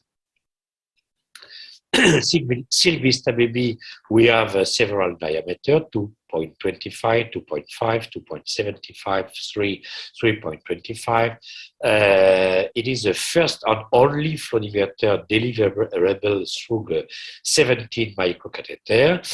The Silk Vista 3.5, 3.65, 4, 4.25, 4.5, 4.75, and it is deliverable through the 21 microcatheter. Just to show you some example, here an aneurysm, IC aneurysm, posterior communicating aneurysm. The strategy was decided to be flow diversion and coiling. So we were placing coil, but we were not able to deploy a flow diverter, which was not at the time of this treatment the silk. So we were just placing coils, and we were coming back in October 2021 with this recanalization, and now we were able to place a Silk Vista 4.75 by 20, and it is the end of the procedure, and you see that the stent is perfectly open and perfectly applied against the arterial wall. Here another example, unruptured ECOM. You see that the width is 11, the height is 8.9, it's a relatively large aneurysm.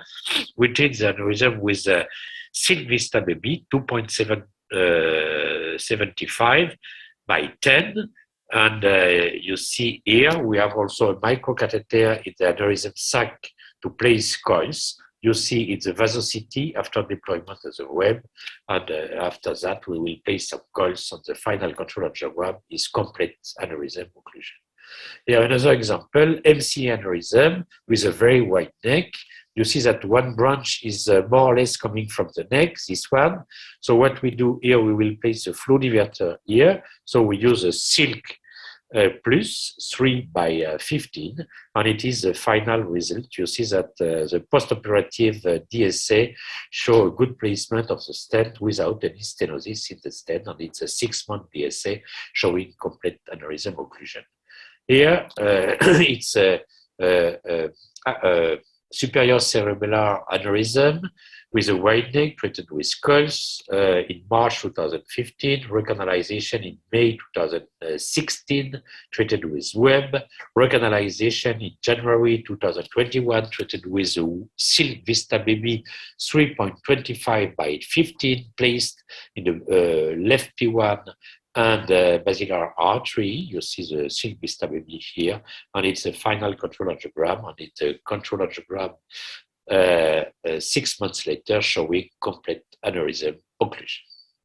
Here another example, ECOM aneurysm treated with coils in 2015, recan in 2021, treatment with a Silk Vista Baby 2 2.25 by 15 with on coils, and it is a final control angiogram showing a very good opening of the flow diverter with good apposition on an arterial wall of a complete aneurysm occlusion, and DSA at 6 months show a complete aneurysm occlusion. Here, another example, ruptured MCA treated in January 2012 by clipping, and it's in March 2022, we see that we have a recanalization. The treatment is decided for endovascular treatment. So what we do, we place a flow diverter. Again, you see that we are able to precisely place the flow diverter in front of the neck. The flow diverter is completely visible, the vasocity, and it is, we place optimal coils in the aneurysm remnant, and it is the final control angiogram with complete aneurysm occlusion. In conclusion, optimal coils has a very good instantaneous detachment. They are associated with a great safety. Silk Vista and Silk Vista Baby are fully visible. They are delivered through small microcatheters, 17 for Vista Baby and 21 for Vista, permit enlargement of indication to distal and bifurcation aneurysm. Thank you for your attention.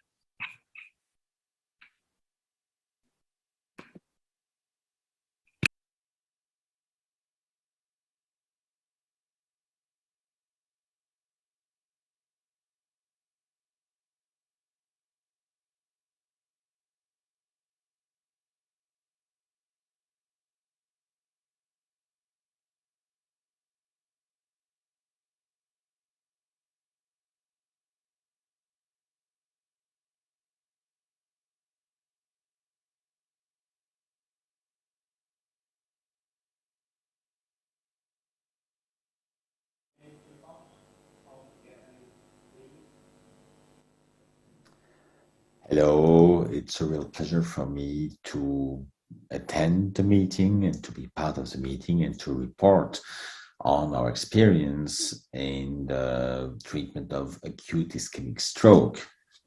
So, which device to use, which technique is a debate that is going on for a long time, and concerning the devices themselves, it seems that one efficient way to differentiate among the efficiency is to check the first pass rate. Obviously, the ability within one pass to completely reopen in order to obtain a TK3 without the need to do another maneuver, to take another aspiration, to take another stent retriever, is an important prognostic factor. And this allows to compare the different devices amongst themselves. This is the first publication about this topic that was initially done by Osama Zaidat, where he checked on the results in a stroke registry in the US, and found out that when using a balloon guiding catheter, the efficiency, the first pass effect obtained with the solitaire was of 25%. And he looked at also for other devices. When handling the Trevo, the first pass effect was of 23%, which fits also with our experience. In our experience, we've been using the different devices and we obtained the best results when solitaire is being used. However, there might be some important points to consider, how to position the stent retriever, which may be a bias, probably more in inexperienced operators. Look at this situation here. This is basilar bifurcation with the thrombus obviously occluding the right superior cerebellar and potentially the right posterior cerebral artery. Indeed, there was no PCOM here, so the clot was occluding both arteries. The operator who did this procedure placed the stent retriever in the left PCA, which is not the artery to recanalize. So in this situation, there's a wrong placement of the stent retriever in an artery which is not occluded, and the fact that this does not enable to reopen the right PCA is not really surprising. So failure of first pass, should it be counted here? I'm not sure. Second pass, indeed, the correct artery was accessed, but look at the length of the solitaire. This is the end of the solitaire. Here's the proximal part. Obviously, the device has been placed very much too proximally. It should have been placed more distally. So again, I'm not surprised that it was a second failure. And indeed, only the third pass, the device was placed in the proper artery, in the proper position, and this enabled to reopen. So this patient is not quoted as first pass effect, but probably the problem is more related to the technique used rather than the stent retriever itself. So thrombectomy, there are a lot of discussions and studies going on whether it should be done for low aspect, low NIH. And here is, for instance, one patient where you may have concerns whether it should be treated. He came in acutely with acute diplopia, nothing else. And usually, if I see a patient with acute diplopia, we think of an aneurysm of the posterior communicating arteries that just developed, that compresses the oculomotor nerves. But he did have any aneurysm. And if you check at the arteries, the PCA is coming from the arterial circulation. It seems all more or less fine. However, this is a bit strange. Is this an aneurysm? Or what could it be? Here are the reconstructions of the CT angio, and definitely there is not an aneurysm of the basilar tip.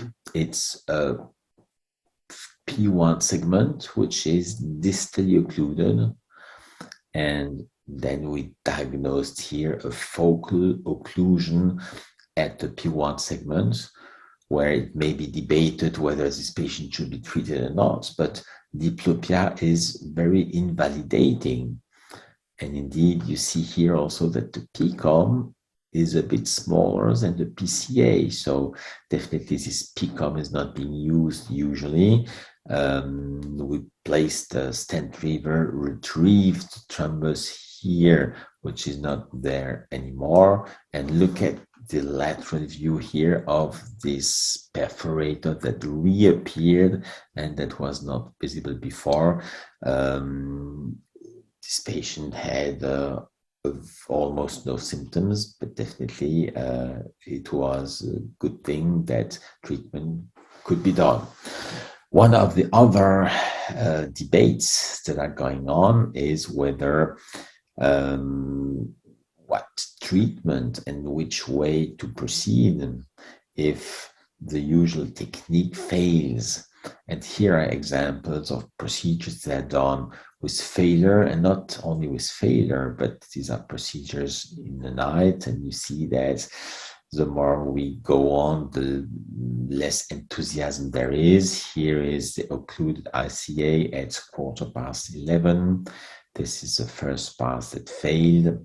10 minutes later, then a second pass that failed again, then a third pass that failed, the fourth pass, you see time is running, fifth pass failure, sixth pass. What to do? Should you continue? At some point, we lose enthusiasm and we lose also hope that we'll be able to reopen. But there's worse than failure. There is failure and upgrade and complication. And here is this patient with a superior MCA, which is occluded. And again, this is before first pass. And you see that sometimes later, not only that we fail to reopen, but unfortunately, the M1 segment got occluded too. Unfortunately, as soon as you do procedures, we know that failure and complications are unavoidable. and that there is large variability in the recolonization rate. Even if all study only show very good results, we still have situations where we fail, where it does not work, and somehow this may be related to the level and experience of operator, but also to the differences in devices and techniques. So which techniques to be used? The debate is going on between distal aspiration and centrifuge. In our practice, we never aspirate. We only use centrifugers in combination with the balloon guiding. And there's an important trend to use a combination of centrifuge and aspiration, with different opinions stating that if one of the technique does not work, combination of these techniques enable to reopen vessels. And indeed, I can show example of this, various examples of LVOs. Here is a distal M1 occlusion where first pass, second pass, and third pass mostly failed with a conventional centrifuge, and whereas a combination between aspiration and centrifuge enabled to reopen the arteries. But still, in our practice, this efficiency remains quite low. And if we have to combine techniques, we prefer to combine centrifugers rather than centrifuge and aspiration. And this works, in our experience, a lot. So we move from centrifuge to double centrifuge, where this is something that we do very frequently. And here, another example, distal M1 occlusion. We try to place each centrifuge in a different branch. This is a superior division, inferior division branch, two solitaires that are pulled simultaneously with a combination of the balloon guiding. And you see that they are coming together. We take extremely pay attention that we don't move first one and second the other one, in order to avoid pushing the clot from one branch to the other. And you see that if retrieval is done this way, then the ability to reopen is high. And in our practice, the moment when we do this procedure of using two centrifugers has been evaluating with time. Some 10 years ago, we only dared to do so after 4 or 5 maneuvers. And then we've been bringing it down to 4, then to 3, then to 2, meaning 2 single passes with a solitaire failure, double solitaires. But since 2 years, all strokes that we treat for carotid T and M1 are done primarily with the use of a double centrifuge. And the rationale, the reason to do so, is that the efficiency is extremely high. And here's an example, again, M1 occlusion, but directly we take 2 systems that we place ideally into both MCA division branches. Here is a simultaneous retraction, and because of both centrifugers, we see that the balloon guiding is very often pulled up, which increases a lot the aspiration. This is here 8 French balloon guiding, where in this position the efficiency is much higher than in the proximal ICA. And centrifugers are taken back, and to have a complete reopening, Marta from our team just checked the results in nearly 200 primary double solitaires, where the first pass effect is close to 60%. So combination of devices is usually for carotid T and M1, but we have some situation of distal where we try a single centrifuge, and after trying it several times, if it still fails, then you may see here's a plot. Here's one superior, one inferior division branch, and after failure of the usual technique, finally put a small device inside superior and inferior division branch, and this enabled to reopen it completely. You see all branches that were missing because of this. So what to do in case of still persisting occlusion after double stent reaver? There have been some attempts to bring a specific stent reaver for white clots, and indeed in some situations it has worked. I think the most common way to proceed is still to go on for stent PTA. And here are some examples. We all know those patients where we have an occluded MCA, where we go on with one or different stent reavers, where we reopen, but it looks good. But if we wait, we progressively lose the artery again. So we may redo a procedure, but even if you redo as it was done and reopened, you see that after some time of waiting, the vessels reocclude. Definitely there is a focal lesion. We need to do something else. And here we did another attempt, but we did not leave it like this. And then we add a PTA followed by stenting in combination to integralin, to anti-GP2B3A. So should we do it? Is it correct to do so or not? There is a growing literature that shows the interest in doing so. First, there was this paper from Korea with 46 patients having acute stroke due to a decompensated stenosis. Some were treated by PTA alone, some by PTA and stent. And the number of recanalization was very high. And you see in patients where recanalization was achieved, the clinical outcome was significantly better than in patients where there was no recanalization. So definitely in patients with an underlying stenosis, it's better, the outcome is better if the stenosis can be reopened. The goal is to reopen the vessels. Keeping the vessels occluded is not an issue. But what about persisting occlusion, even if the occlusion is not due to a thrombus, not to a stenosis, but if the occlusion is due to a thrombus? And sometimes it may be difficult to differentiate thrombus and stenosis. Look here, this really looks like a stenosis, but after placing one solitaire, you see that it was completely reopened.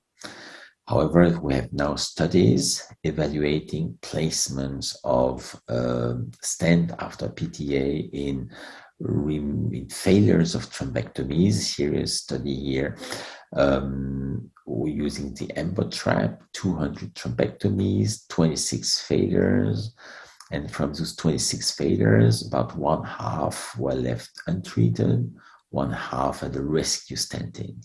So the outcome between both groups was very different. The outcome was here either 21% in the non-recanalized or versus 66% of good clinical outcome. This is a lot. So definitely it's much better to be able to reopen, which is possible with a stent. Other study, again, Korea, 208 thrombectomies, 45 failures. Those 45 failures were either left untreated, 28, or rescue stenting, 17. And the difference between both groups is again very important. Vessel left occluded, 7% of good clinical outcome. Vessel reopened with stent, 35% of good outcome. And again, a very high difference in mortality. So another study, 46 failures. Out of the 46 failures, 23 left untreated, 23 rescue stenting. And you see that Those are the patients with successful thrombectomy. Those are the patient with failure. And in the patient with a stent, the outcome was almost as good as in the patient where reconciliation could be achieved. Something similar here. 448 failures, 100 left untreated, 48 rescue. And if we compare the good clinical outcome, this is successful thrombectomy, this is failed thrombectomy, and this is thrombectomy after PTA stent in case of failure. Somehow it is better, even if it's not as good as patients that can be reopened by thrombectomy alone.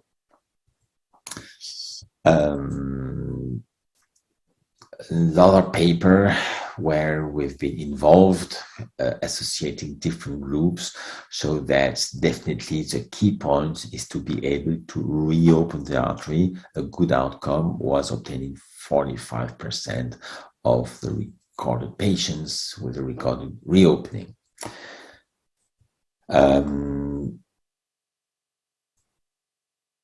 So rescue stenting in case of persisting failure. And I think that I'm done with this. I would have loved to talk about distal thrombectomy. Distal thrombectomy is something that may work. We have a very large and positive experience in doing so, even if it's something which is highly debatable. But I think we'll take the opportunity to discuss about this another time. So definitely very high first pass rate with a solitaire, and when using two solitaires, a much higher rate as a bailout, double solitaire if not used first, or PTA and stenting. Thank you very much.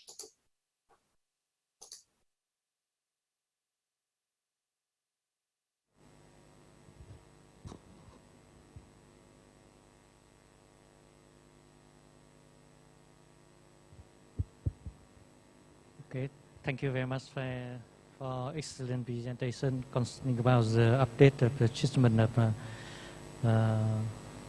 cerebral artery occlusion.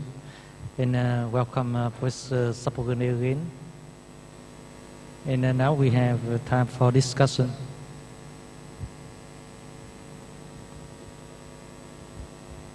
Okay. This question from audience.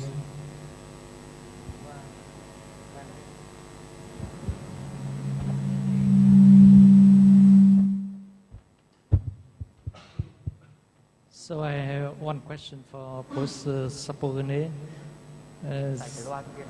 Do you use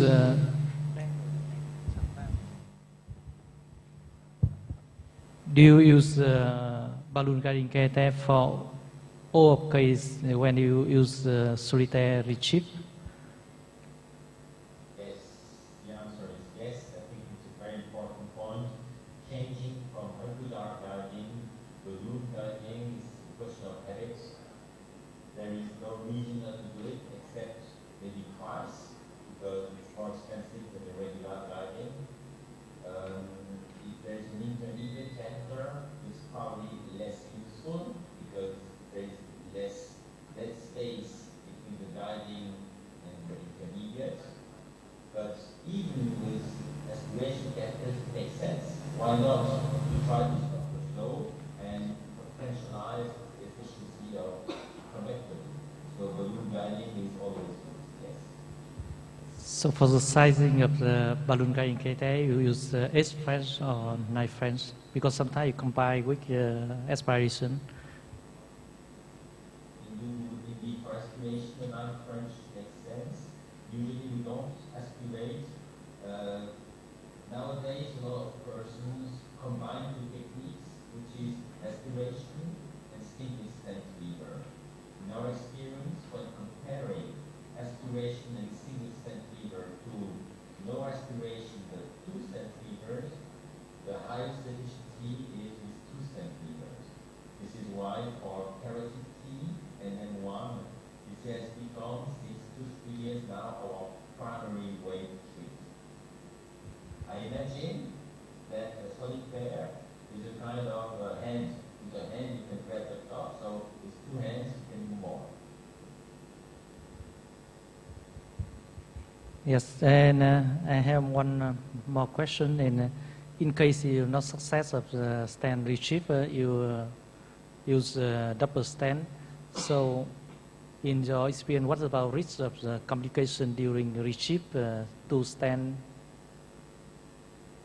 It appears to be extremely low. In fact, we have no complications. We don't have more with two than with one. We were afraid in the beginning. That's why we have been using rescue with two stent fibers after numerous attempts with different devices. And the more our experiences with growing devices, the more we use it more rapidly. So we don't induce a rupture, we don't induce a dissection.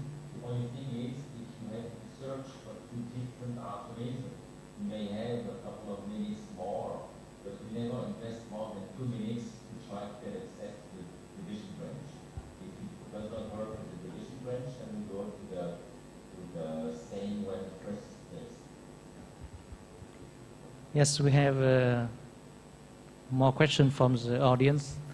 Are there any study compares the double stent compare with the Sorobra technique? So, to my knowledge, not yet, but I'm sure that it will come very soon. Yeah. And the next question is, could you share us about your experience when choosing two stents? You choose a different diameter of stent for different length of stent, different size and different length of stent when you use two stents? Not at all. Not at all. The limiting factor is the size of the microcatheter. So whenever we can navigate rebar 21 microcatheter, which is our standard device, it's astonishing. The rebar is more than 20 years old. A lot of new devices have come with super grading and it's supposed to be much better. But in our experience, the old one, which is more flexible and better adapted, and is cheaper. So there are three good reasons to take the old rebar and not the new graded catheter. And whenever it's possible to put two rebar RT, then we take the largest possible stent fibers.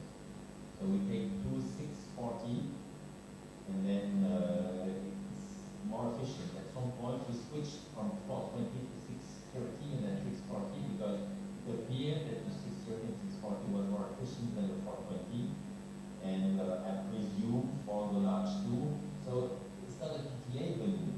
We don't induce a PTA of the arteries. I mean, the stent can only expand if there is space. But this way, I guess that we don't lose the clot in the proximal ICA, and the ability to grab is higher. That's why the 2640 platinum is usually judged. And the next question is, what is antiplatelet therapy when your yes in only expanding stent or extracranial stent, aspirin, or intracranial stent, aspirin and interventional. And as you present about the result of the solitaire is the best, so can you compare with the another stent, for example, from Striker, Travel, or is the same reason, or solitaire is the best because the design is different? I think it's a quite subjective opinion. Once you get used to a product, you enjoy it a lot.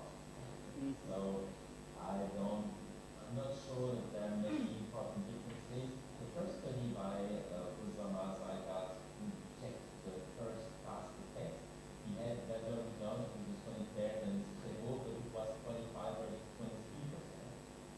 There's one thing which still makes me prefer the solitaire and equivalent of solitaire to Trevo, that Trevo is graded and has a tendency to jump.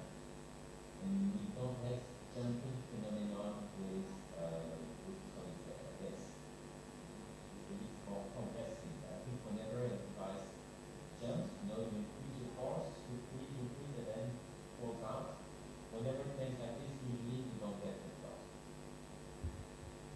And now I have one more question. In case of large occlusion artery come to hospital before 4.5 hours, so do you combine or only thrombectomy alone?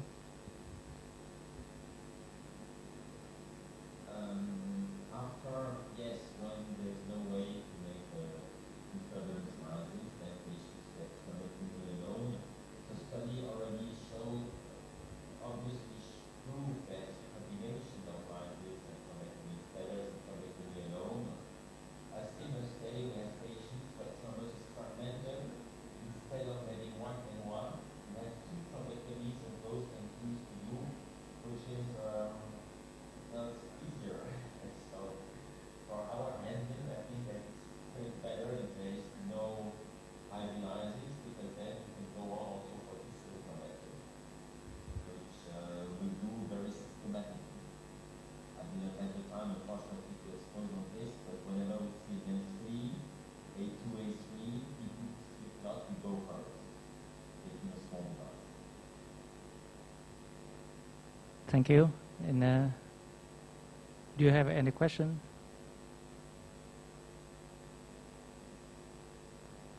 Yes, we have no more questions. Thank you very much again for Professor Sapurne and have time with us and very interesting presentation. And I hope that we meet you in Vietnam. Okay, thank you. Bye bye.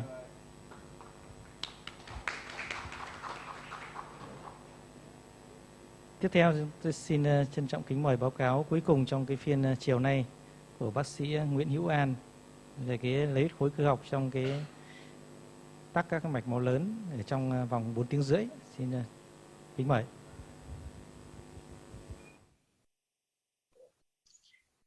Kính thưa các quý thầy chủ tọa, kính thưa các quý đồng nghiệp, em là thạc sĩ bác sĩ Nguyễn Hữu An, hiện tại đang công tác tại Trung tâm Điện quang Bệnh viện Bạch Mai. Thay mặt cho nhóm nghiên cứu, hôm nay em xin trình bày cái nghiên cứu lấy huyết khối trực tiếp cho đột quỵ tắc động mạch lớn tuần hoàn trước trong vòng 4,5 giờ. Kính thưa các quý thầy và các quý đồng nghiệp, đột quỵ thì là nguyên nhân gây tử vong và tàn phế đứng thứ hai trên thế giới chỉ sau cái bệnh lý mạch vành. Và bệnh lý này thì hiện tại đang là cái nguyên nhân gây tử vong và tàn phế hàng đầu tại Việt Nam. Và nhồi máu não thì là chiếm đa số với 87% tổng số các đột quỵ. Và trong số các đột quỵ nhồi máu não thì 46% trong số này là có đột quỵ tắc mạch lớn. Cái tỷ lệ phát sinh hiện tại theo như một cái báo cáo của Majuton và cộng sự là 161 người trên 100.000 dân và tỷ lệ lưu hành là 415 người trên 100.000 dân. Ước tính với dân số Việt Nam năm 2021 là 98,32 triệu người thì mỗi năm hiện tại có khoảng 157.295 lượt mắc mỗi năm. Và đặc biệt là dân số Việt Nam hiện nay là dân số trẻ với 92,3% dân số trong độ tuổi lao động. Bởi vậy mà cái bệnh lý đột quỵ này là một cái bệnh lý cần được quan tâm trong cái bối cảnh y tế ở Việt Nam hiện nay. Và sau cái thành công của 5 cái thử nghiệm lâm sàng ngẫu nhiên có đối chứng lớn năm 2015, bao gồm có thử nghiệm lâm sàng ESCAPE, VSIR, Mr. Clean, Extend IA và SweetBram, thì là lấy huyết khối cơ học đã cho thấy là cái hiệu quả vượt trội so với chỉ tiêu huyết khối đơn thuần. Và sau cái năm 2015 thì cái sự phối hợp giữa thuốc tiêu huyết khối đường tĩnh mạch và can thiệp lấy huyết khối theo đường động mạch thì đã trở thành cái tiêu chuẩn vàng để điều trị cho những cái bệnh nhân đột quỵ có tắc mạch lớn tuần hoàn trước trong vòng 4,5 giờ trong trường hợp mà bệnh nhân không có chống chỉ định của tiêu sợi huyết.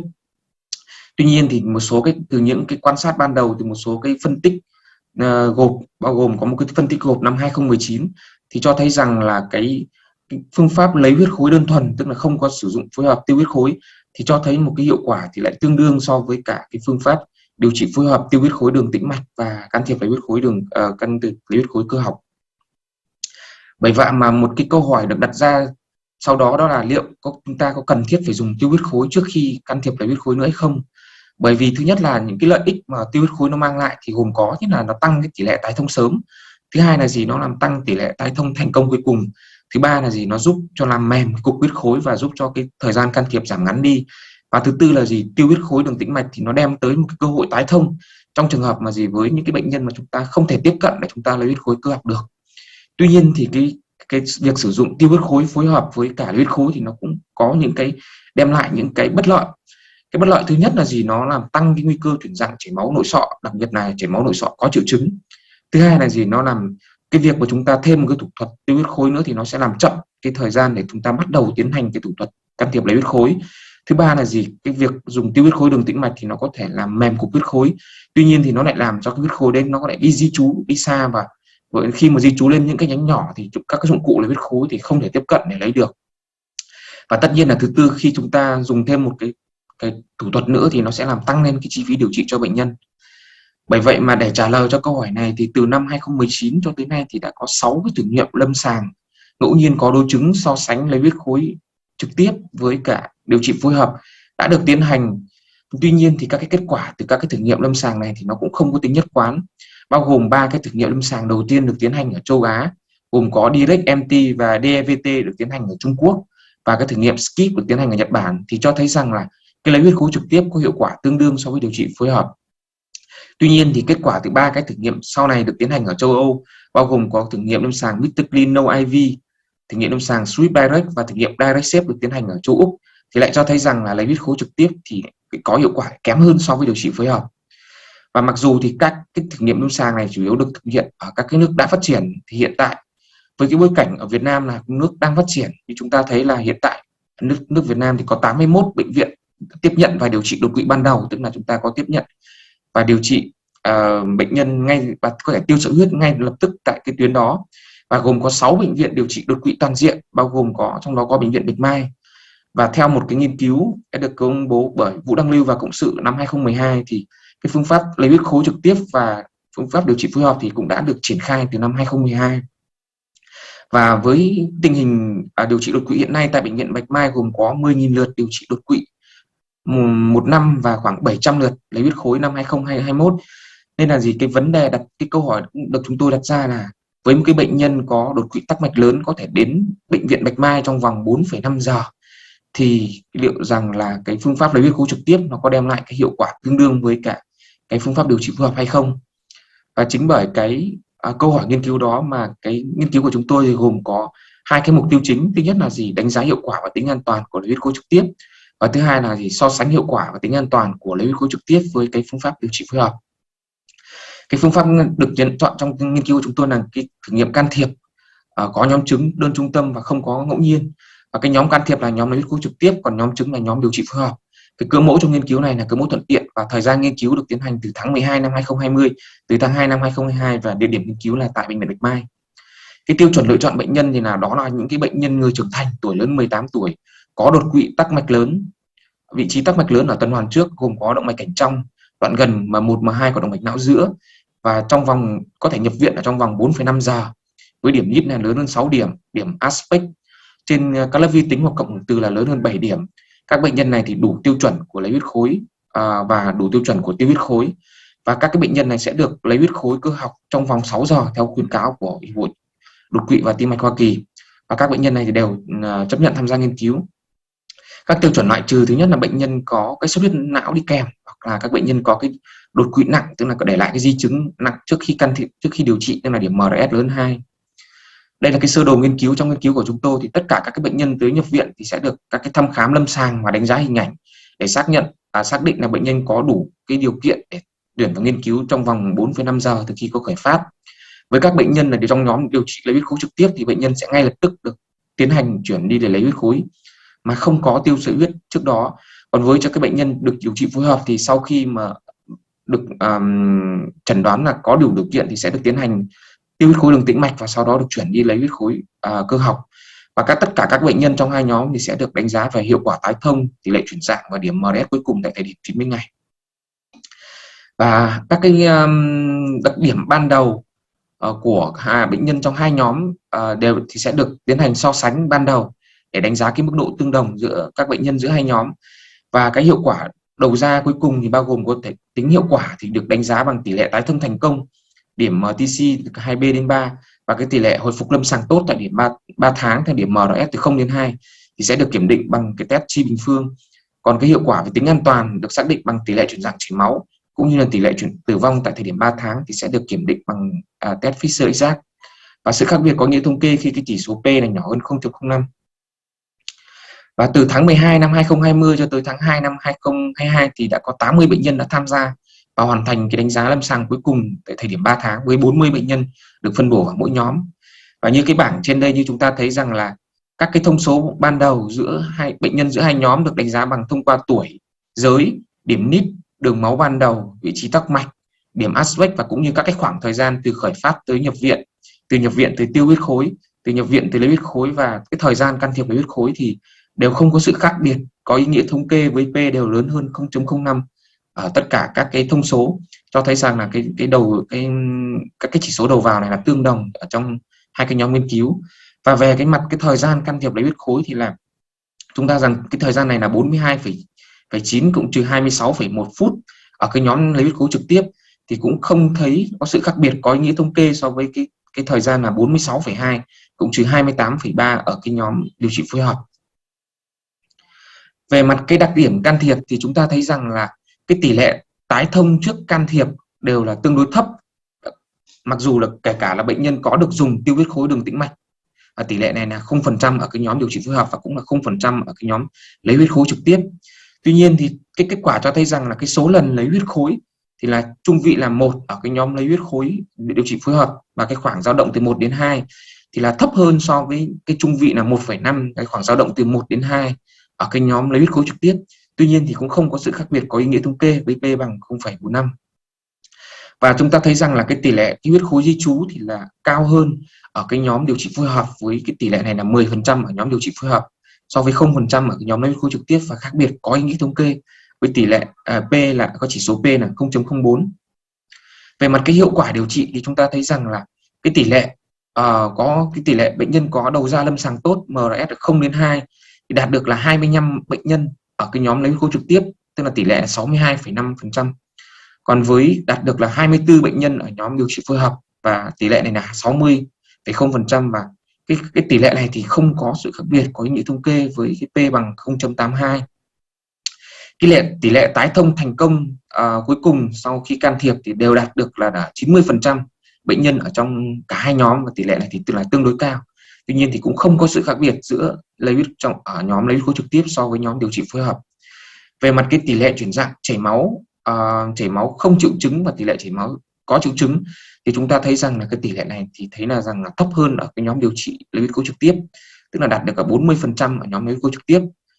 Trong khi đó thì là 45% ở nhóm điều trị phối hợp, và tỷ lệ chảy máu có triệu chứng thì là 2,5% ở nhóm điều trị phối hợp so với 0% ở nhóm điều trị trực tiếp.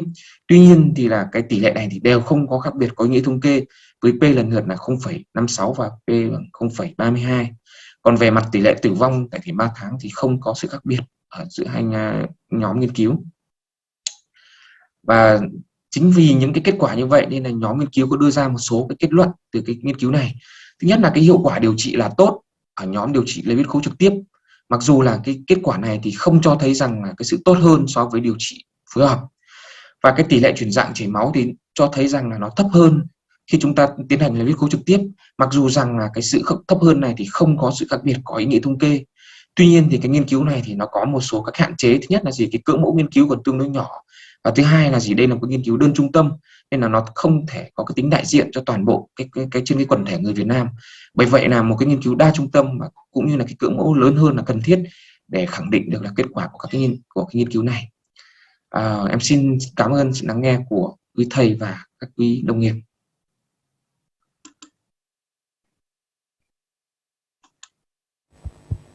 Xin cảm ơn bài báo cáo của bác sĩ Nguyễn Hữu An.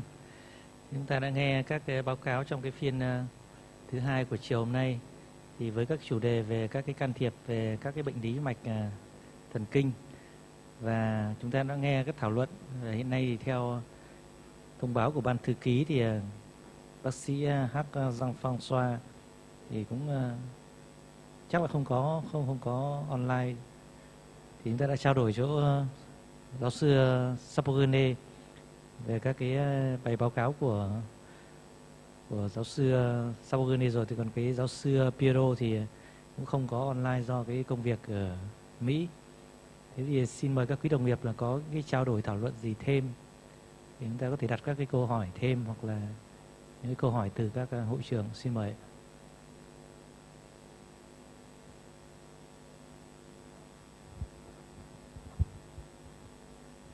Bác sĩ An giải thích thêm ấy, về cái lấy huyết khối không dùng tiêu diệt huyết và lấy huyết khối có tiêu diệt huyết. Lấy huyết khối mà không dùng tiêu diệt huyết ấy, người ta chứng minh xem là có không kém hơn so với cái này có phối hợp, và người ta cố gắng giải thích cái sẽ không kém hơn là thế nào, không thấp hơn, và cái cao hơn chắc người ta sẽ không cố gắng để chứng minh rằng là cái lấy huyết khối trực tiếp là cao hơn, nhưng mà giải cố gắng là không kém hơn. Thế thì nào, thì giải thích xem.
Ở trong hội trường các thầy có ai hỏi gì không?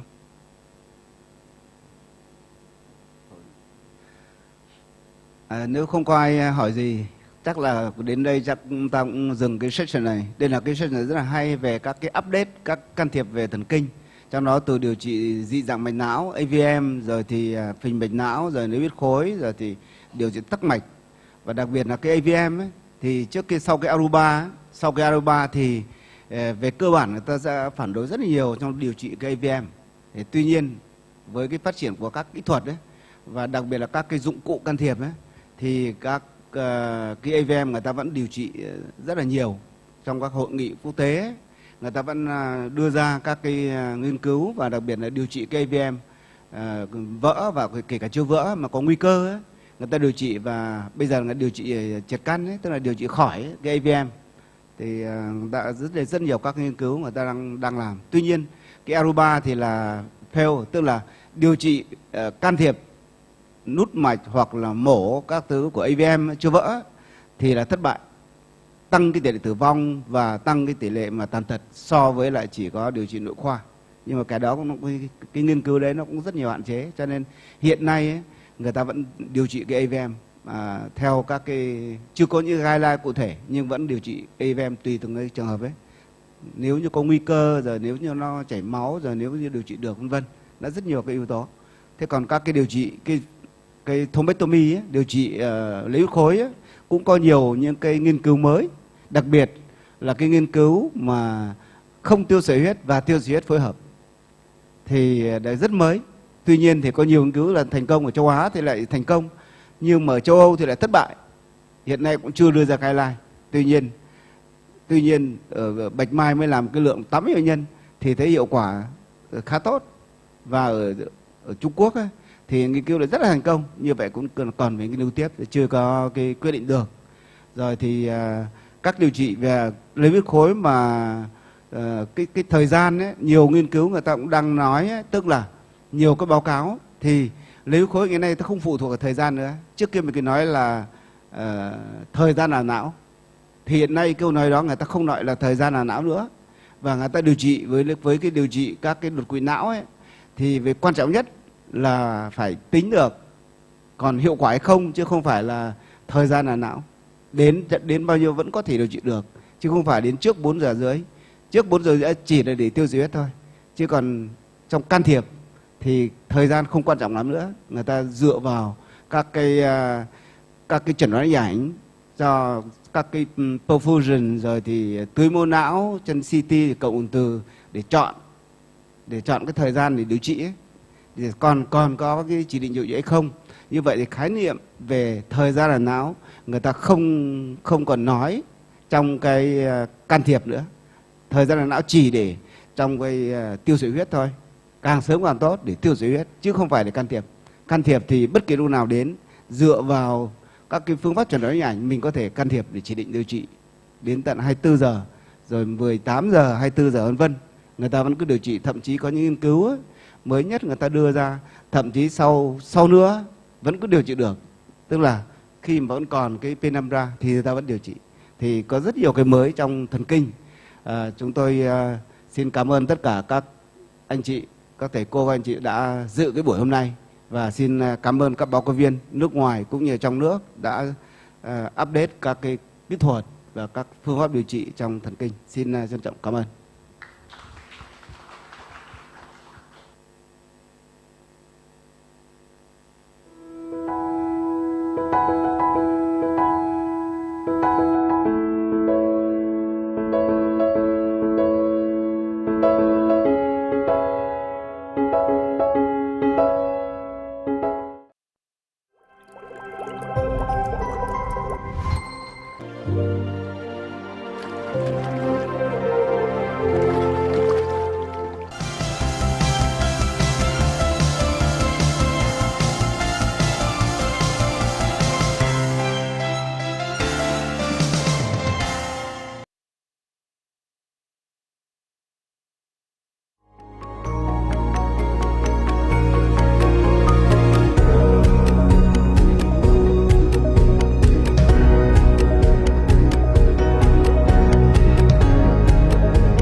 Applying these technologies in a collaborative development process with leading physicians, we are expanding into treatment areas throughout the body, including the brain, the abdomen, and the peripheral regions.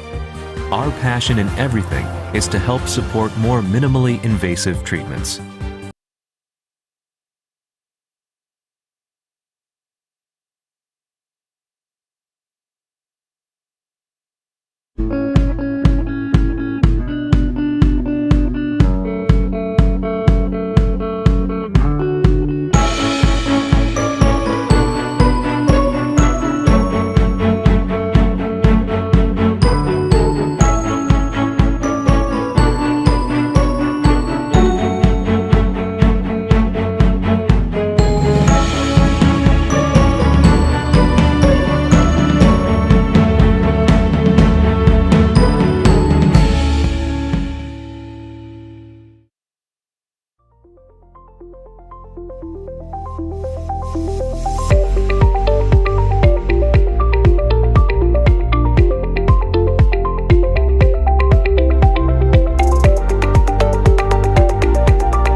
Technology is a light. It should shine everyone's light, making diagnosis more precise, more intelligent, more emotional. United Imaging, leading healthcare innovation to bring equal healthcare for all.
Applying these technologies in a collaborative development process with leading physicians, we are expanding into treatment areas throughout the body, including the brain, the abdomen, and the peripheral regions.